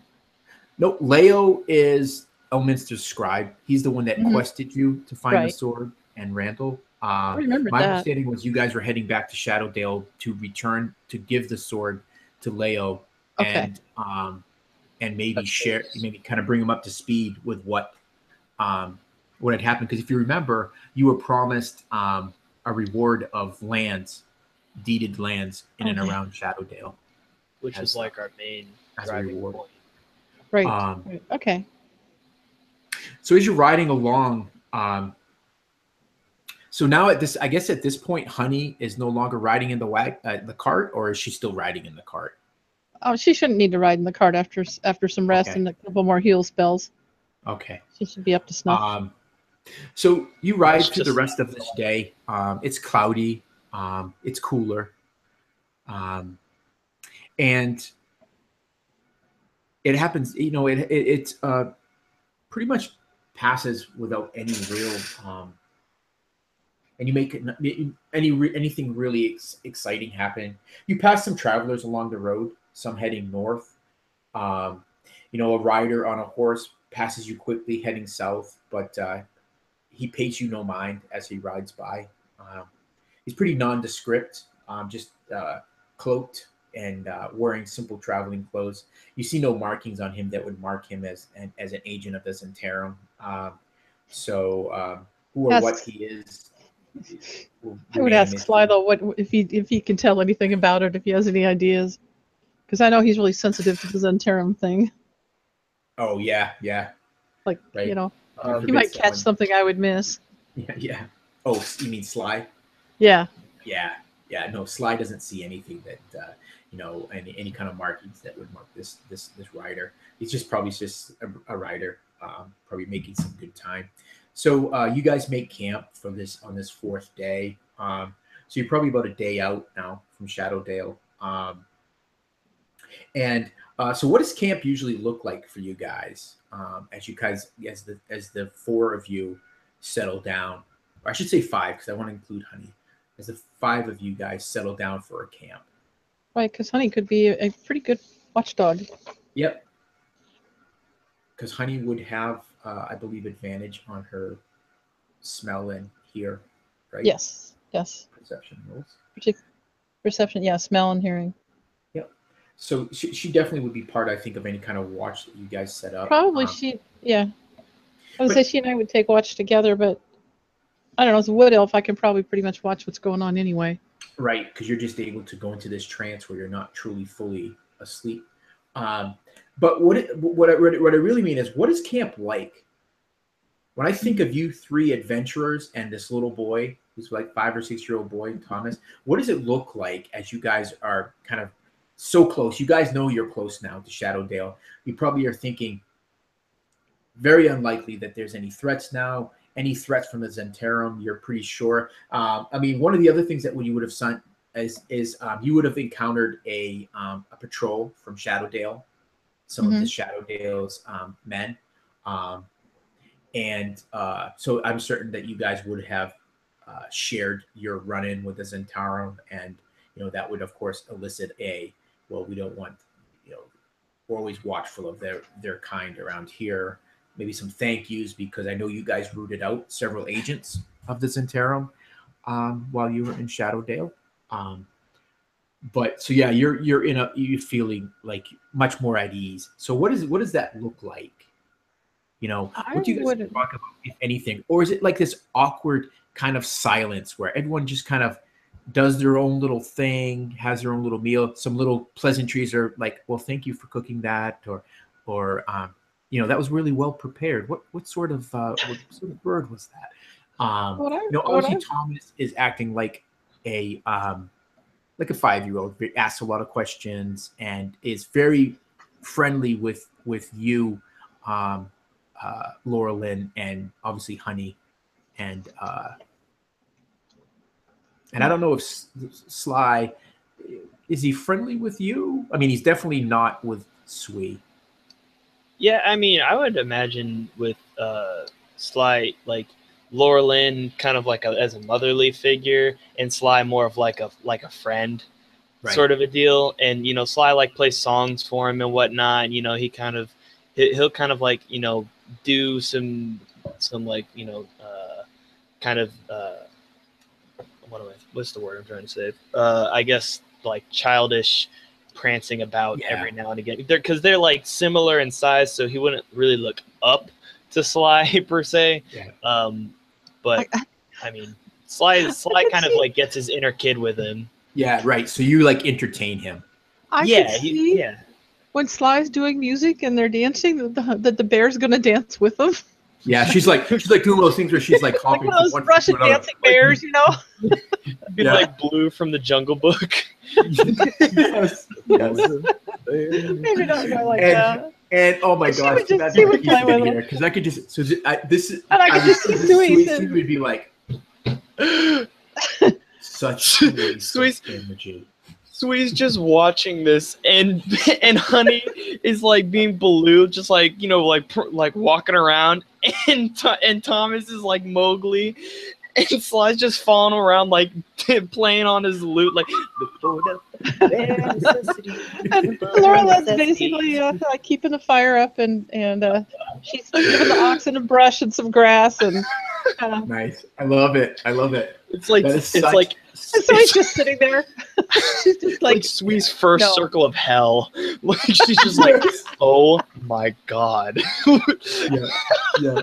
Or not now. She's not emotional about it. Remember, but she's just like. I imagine I imagine on a certain level. Yeah, that's right. There's not that emotion piece. That's right. So she would probably just be studying the behavior and probably just working it out, running it through some sort of some kind of. And to her mind, though, it's got to be just a waste of time and energy. It's not efficient. She just thinks, why? There's no purpose. Yeah. There's no purpose. There's no efficiency. There's no gain. To her, it's definitely just a waste. Marquis to chime in our group chat around this. Like, how would Sui really have reacted to it? So you guys kind of do that, and then after time, things settle down. Thomas gets tired. He does one of those. I'm not tired. And then he kind of just like Honey kind of lays down close to the fire, and he just kind of nuzzled up inside of her. And I'll be standing watch at that point. Yeah, I think. So you guys set a watch, and so what is your watch? Do halflings have dark vision? They don't, do they? Yeah. Excuse me. They do have dark vision. Mm-hmm. Okay, so we'd all probably have dark vision. Halflings do not have dark vision or low light vision. Not in this edition. Okay. No. I think it's just like Sui does. Yeah, I'm sure Sui does, and I do. Yeah. And as a wood elf, I might be actually out kind of hanging with the animals a little bit. But also, I see Laura Lynn, maybe when she does her watch, she like finds a nice tree. She climbs up into the branches with her bow and looking down upon the camp. So if there's any threat, she would see it and be able to maybe rain her arrows down, yellow warning. Yes, and Sui, when she does watch, is always very clever about finding a place to hide and watch. Yeah. I think she used to sit in trees a lot too. Sui, yeah, Sui definitely climbs up into a tree And she when would she's doing a watch. she would be sending out that sense of knowing where all the snakes are and what they're doing, and you know, Yeah, kind of Certainly making she did. contact, doing the Sui thing. Right, you guys know when she's doing that because she's sitting there quietly, kind of maybe cross-legged herself, Indian style, and her eyes have rolled back. And I can't remember if Marquise has her mouth moving or anything when she does that. She's definitely doing that. And then when her eyes kind of roll back, she's like, I do not see any threats to us. So, and she would just say that her friends will warn if they hear anything. So one of the last things that Thomas says to you, Laura Lynn, as he's kind of nuzzling down into Honey, is he says, well, Laura Lynn, what'll happen when we get there? What will happen with me? I mean, I don't have a mother, and my father. And you see his eyes start to tear up a little bit. My father's. I know. There's not much we can do about your mother or your father, but I'm hoping to find someone that you could stay with that will take care of you. Can I just stay with you guys? Can I stay with you? Our life is too dangerous, Thomas. It's not a safe place for a little boy. I'm not afraid. I know you're very brave. I helped Sly when did. Those bad men were trying to hurt you. You did. I agree. But it's still very dangerous. You need to grow up and learn to fight before you can come with us. I'm just as big as Sly. You have Sly with you. You're just as big as Sly, but he's much more older. He's grown up. You need training. We'll find someone that you'll love them and they'll love you. It's because you don't like me. You just want to get rid of me. You know better than that. If we didn't like you, we wouldn't have taken you with us all this way. Thomas turns his back to you and he kind of nuzzles into Honey, and Honey kind of looks down and kind of gives him a big lick, and he stops talking to you, and you can tell you see his shoulders shaking a little bit, so he's crying. Laura Lynn just she's not really quite sure what to do with that. Yeah, it's like that awkward. Yeah, I like it. I don't think it's gonna help. Right, and after a few minutes, fortunately, I think the bear will be more help than anything.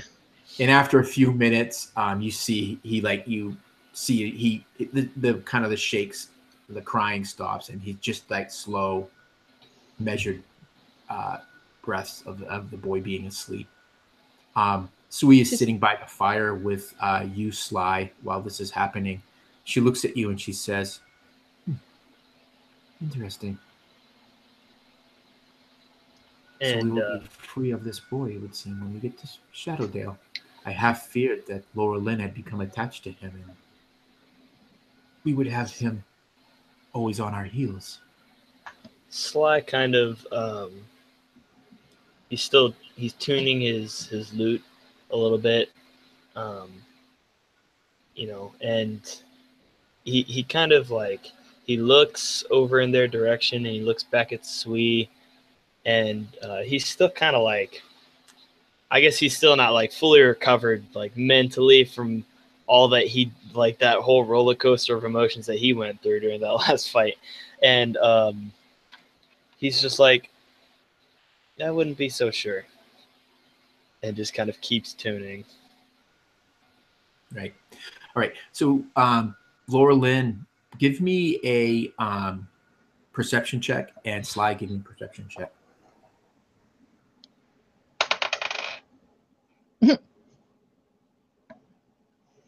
Let's see, what do I get to ahead to that?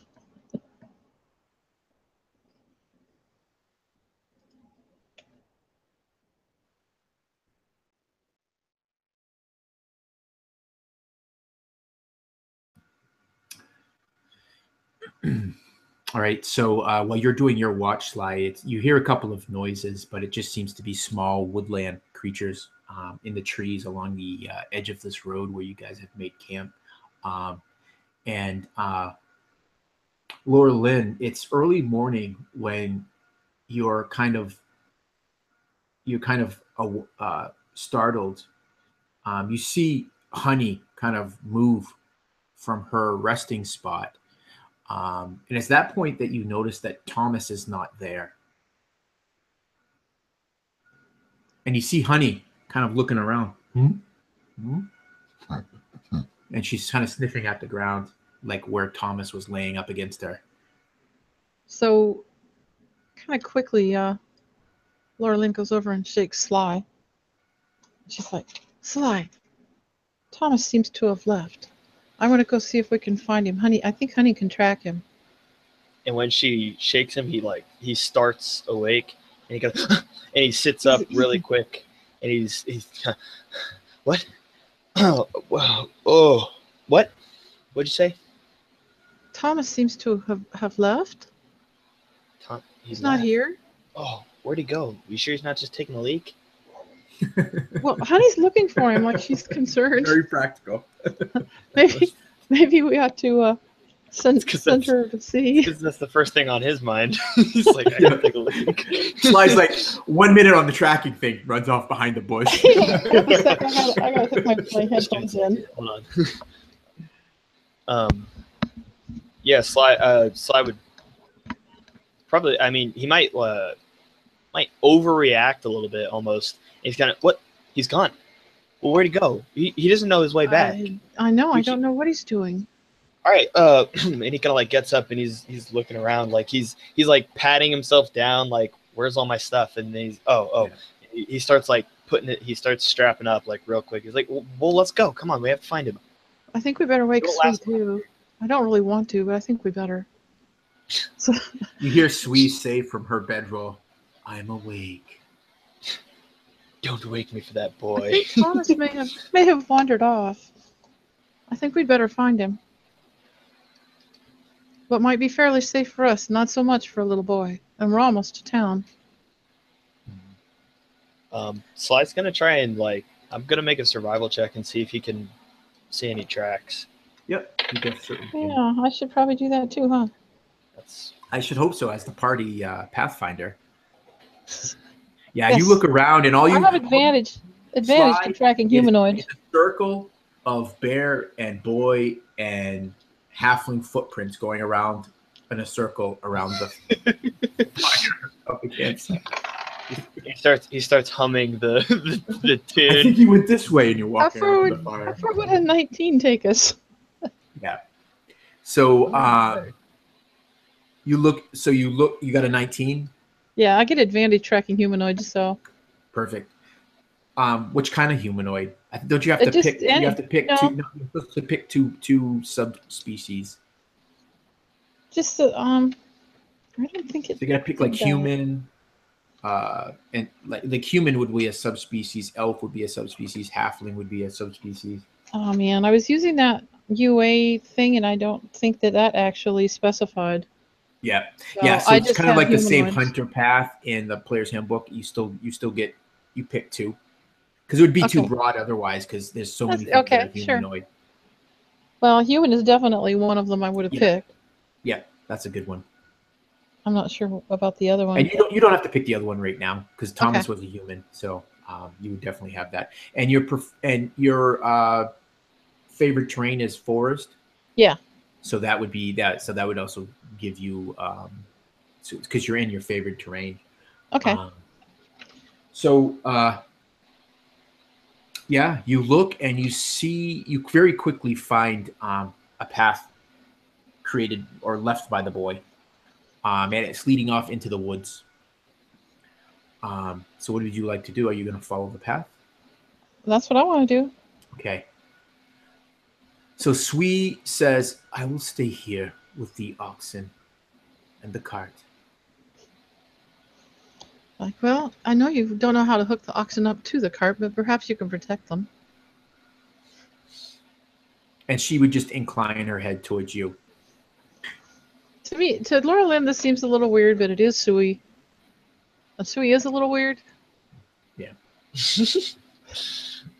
I mean, she's lovably lovably different, How about- unique. Well, there's a certain Laura Lynn has a definite a bond in her heart towards Sui. You know, Right. Well, geez, you threw away your whole livelihood and right, people to save her. So right. I hope that means something.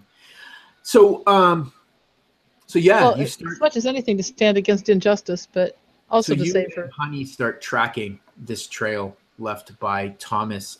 Sly, are you staying with Sui or are you going with Laura Lynn? No, he's going with. He's probably like going ahead, and considering how poorly I rolled, he's probably like going ahead and then like veering off in the wrong direction, and then like Fly over seeing here. that they go somewhere else. And, and he like scurries back over there. I thought I had it. I'm sorry. Right. Are you He's like trained? anxious. Are you trained in survival? Train? No. Okay. Yeah. He's only like the only bonus I get is from my ability score in Jack of all trades, which just kind of covers everything. Oh, okay. So you have somewhat from like watching Laura Lynn, you've picked up some little Once bits in a while, you're like, here and there. "Oh, look, there's a fresh break on that twig." I'm like, "Thank you, Sly." She's already like Little 30 does she know steps Sly's ahead. the one that broke it. Right. Yeah. Oh, look, there's a footprint, and she knows it's actually Honey's, but she doesn't say anything. Yeah. So you follow this trail for probably about half an hour into the woods. And you come to this small clearing and you see the small form of Thomas just sitting there in this clearing. And he seems to be facing away from you. And he's just like looking at this little small brook. It's like, to call it a brook is probably overstating it. It's like this little tiny little stream of water that's probably just a couple of feet wide.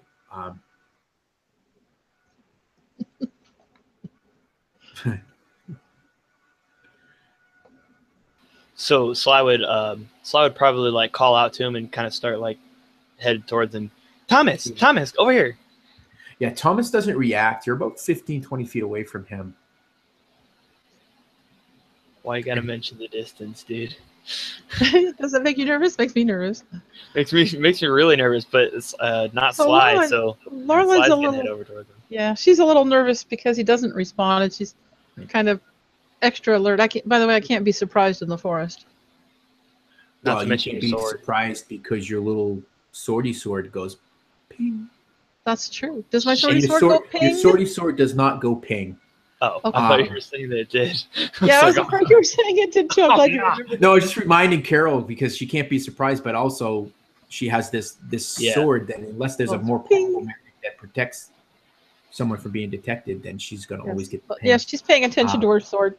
Yeah, Because you she's don't get wandering the around in ping, the dark of the but woods. you do hear this kind of distress, kind of whine come from Honey. Honey, And what's up? Sly's And she starts, and her head starts rocking like this beside you. Sly is gonna like kind of jog over to Thomas, and like he's kind of like stretching and clambering along the way, like he still just woke up, and he's like, and he's gonna get up next to him. Yeah. And Laura Lynn is quietly walking wood elfish through the forest there, Right. next to him. So Thomas is just sitting there, his legs like kind of laid out in front of him, his hands in his lap, looking at this stream. But his eyes are dead and lifeless. His skin like a pale blue. Oh, so Sly kind of Thomas, you okay? Hey, buddy. Yeah. And he's kind of like shakes him a little bit. And when you shake him, he just kind of falls limp And now into your arms, Sly. he says, Thomas, Thomas, come on. And can Sly tell? I mean, is he like gone? Is He feels sick? cold. Cold. Jeez. Can I do like a medicine check on him?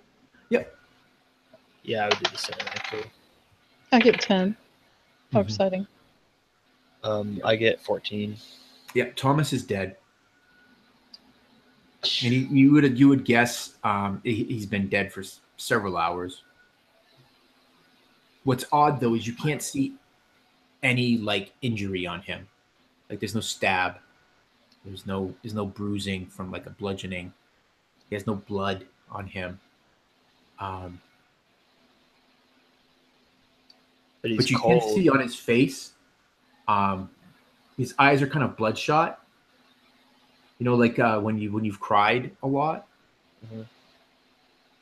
and you can see on his cheeks like the remnants of like tear stains on his cheek. Would this stand out at all? I mean, is there any perhaps illness or anything that might be going around that has similar effects? Or I mean, anything that's like standing out here? I mean, because Sly's, I mean, he's no medic, but is has dealt with his fair share of hospital, um, you know, gags and well, just I mean, robberies. Let's just be honest. But Right. I mean, he's not completely not unversed in medicine. I mean, is he? Can he pick anything up on this? Like, it Right. seems odd. It's really odd. If you'd like, you could strip off Thomas's clothing and do an investigation check. Yeah, that probably what he'd do. Yeah. He'd probably. Okay, you gonna I want to Are you help gonna him. assist him? Yeah, I'd like to help him do Yeah. that. And while you guys are starting to do that, Honey kind of comes up and she does the same thing. She kind of nuzzles Thomas and gives him a big lick. I only make an 11 on the investigation though. Even with advantage? Yeah, with advantage, I rolled terribly. Oh no. So you didn't see any bruising, but as you pull off his shirt, you can see down around his abdomen, there's bruising all there. And I mean, you're not like a field surgeon No. or studied much in anatomy, but it does appear like he's suffered some sort of maybe an internal injury, and that more likely than not, that is what injured and ultimately killed this boy. And with Yeah. no danger warning from my sword.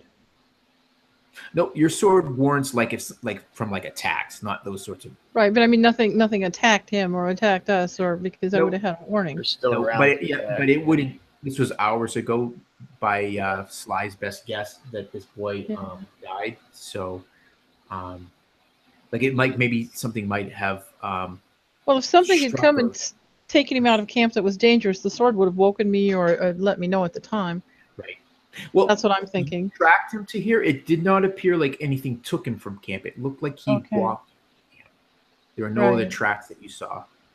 And the is Sly putting it together now that maybe that what he heard earlier was Thomas leaving? Yes. What he heard. Yeah. So he Do you kind think of maybe it was Thomas slipping away? yeah he kind of gets he kind of gathers that and yeah, he probably had like first or second watch, like one of the earlier watches, which makes sense why he's so cold. And Sly kind of he's a Lauren's little trying torn up to. about it because Yeah. he kind of feels like if he had caught him, he might have been able to help him out, especially because he knows healing magic. If he would have noticed earlier that he might have been able to save him, so he's kind of like kicking himself. Laurelyn's got a little bit of that going on too because she knew he was upset and she let him be, and the guilt and then the just plain attachment to this kid that we've been taking care of all this time, and she's really pretty upset that something happened to him, that he's dead. To go this far and then And you think that Thomas wanting to really prove to you that he could carry his own probably was in some pain for a while and just didn't tell you guys That's a because possibility too. Yeah. of his fear that you would just see him. And when you, the night before, had told him that he couldn't stay, it just kind of maybe solidified for him. And you, again, this is just best guess for you guys. Honey kind of looks up at you, Laurel Lynn, and you can almost see the sadness on her face as she's kind of like, hmm? And she kind of pushes at Thomas and licks him a couple more times. Like, honey, he's gone. She just wraps her arms around Honey's neck and starts crying. Yeah. And I think that's where we'll end session 9. Oh, great. With We the better have session 10 unfortunate sooner than a month. passing of little Thomas. You're a meanie head. Well, if you're watching this, I just want to let you know we really aren't usually that bad. I'm not usually that bad. I don't usually kill children. But unfortunately, it was part of this story. And hope you enjoyed watching it. And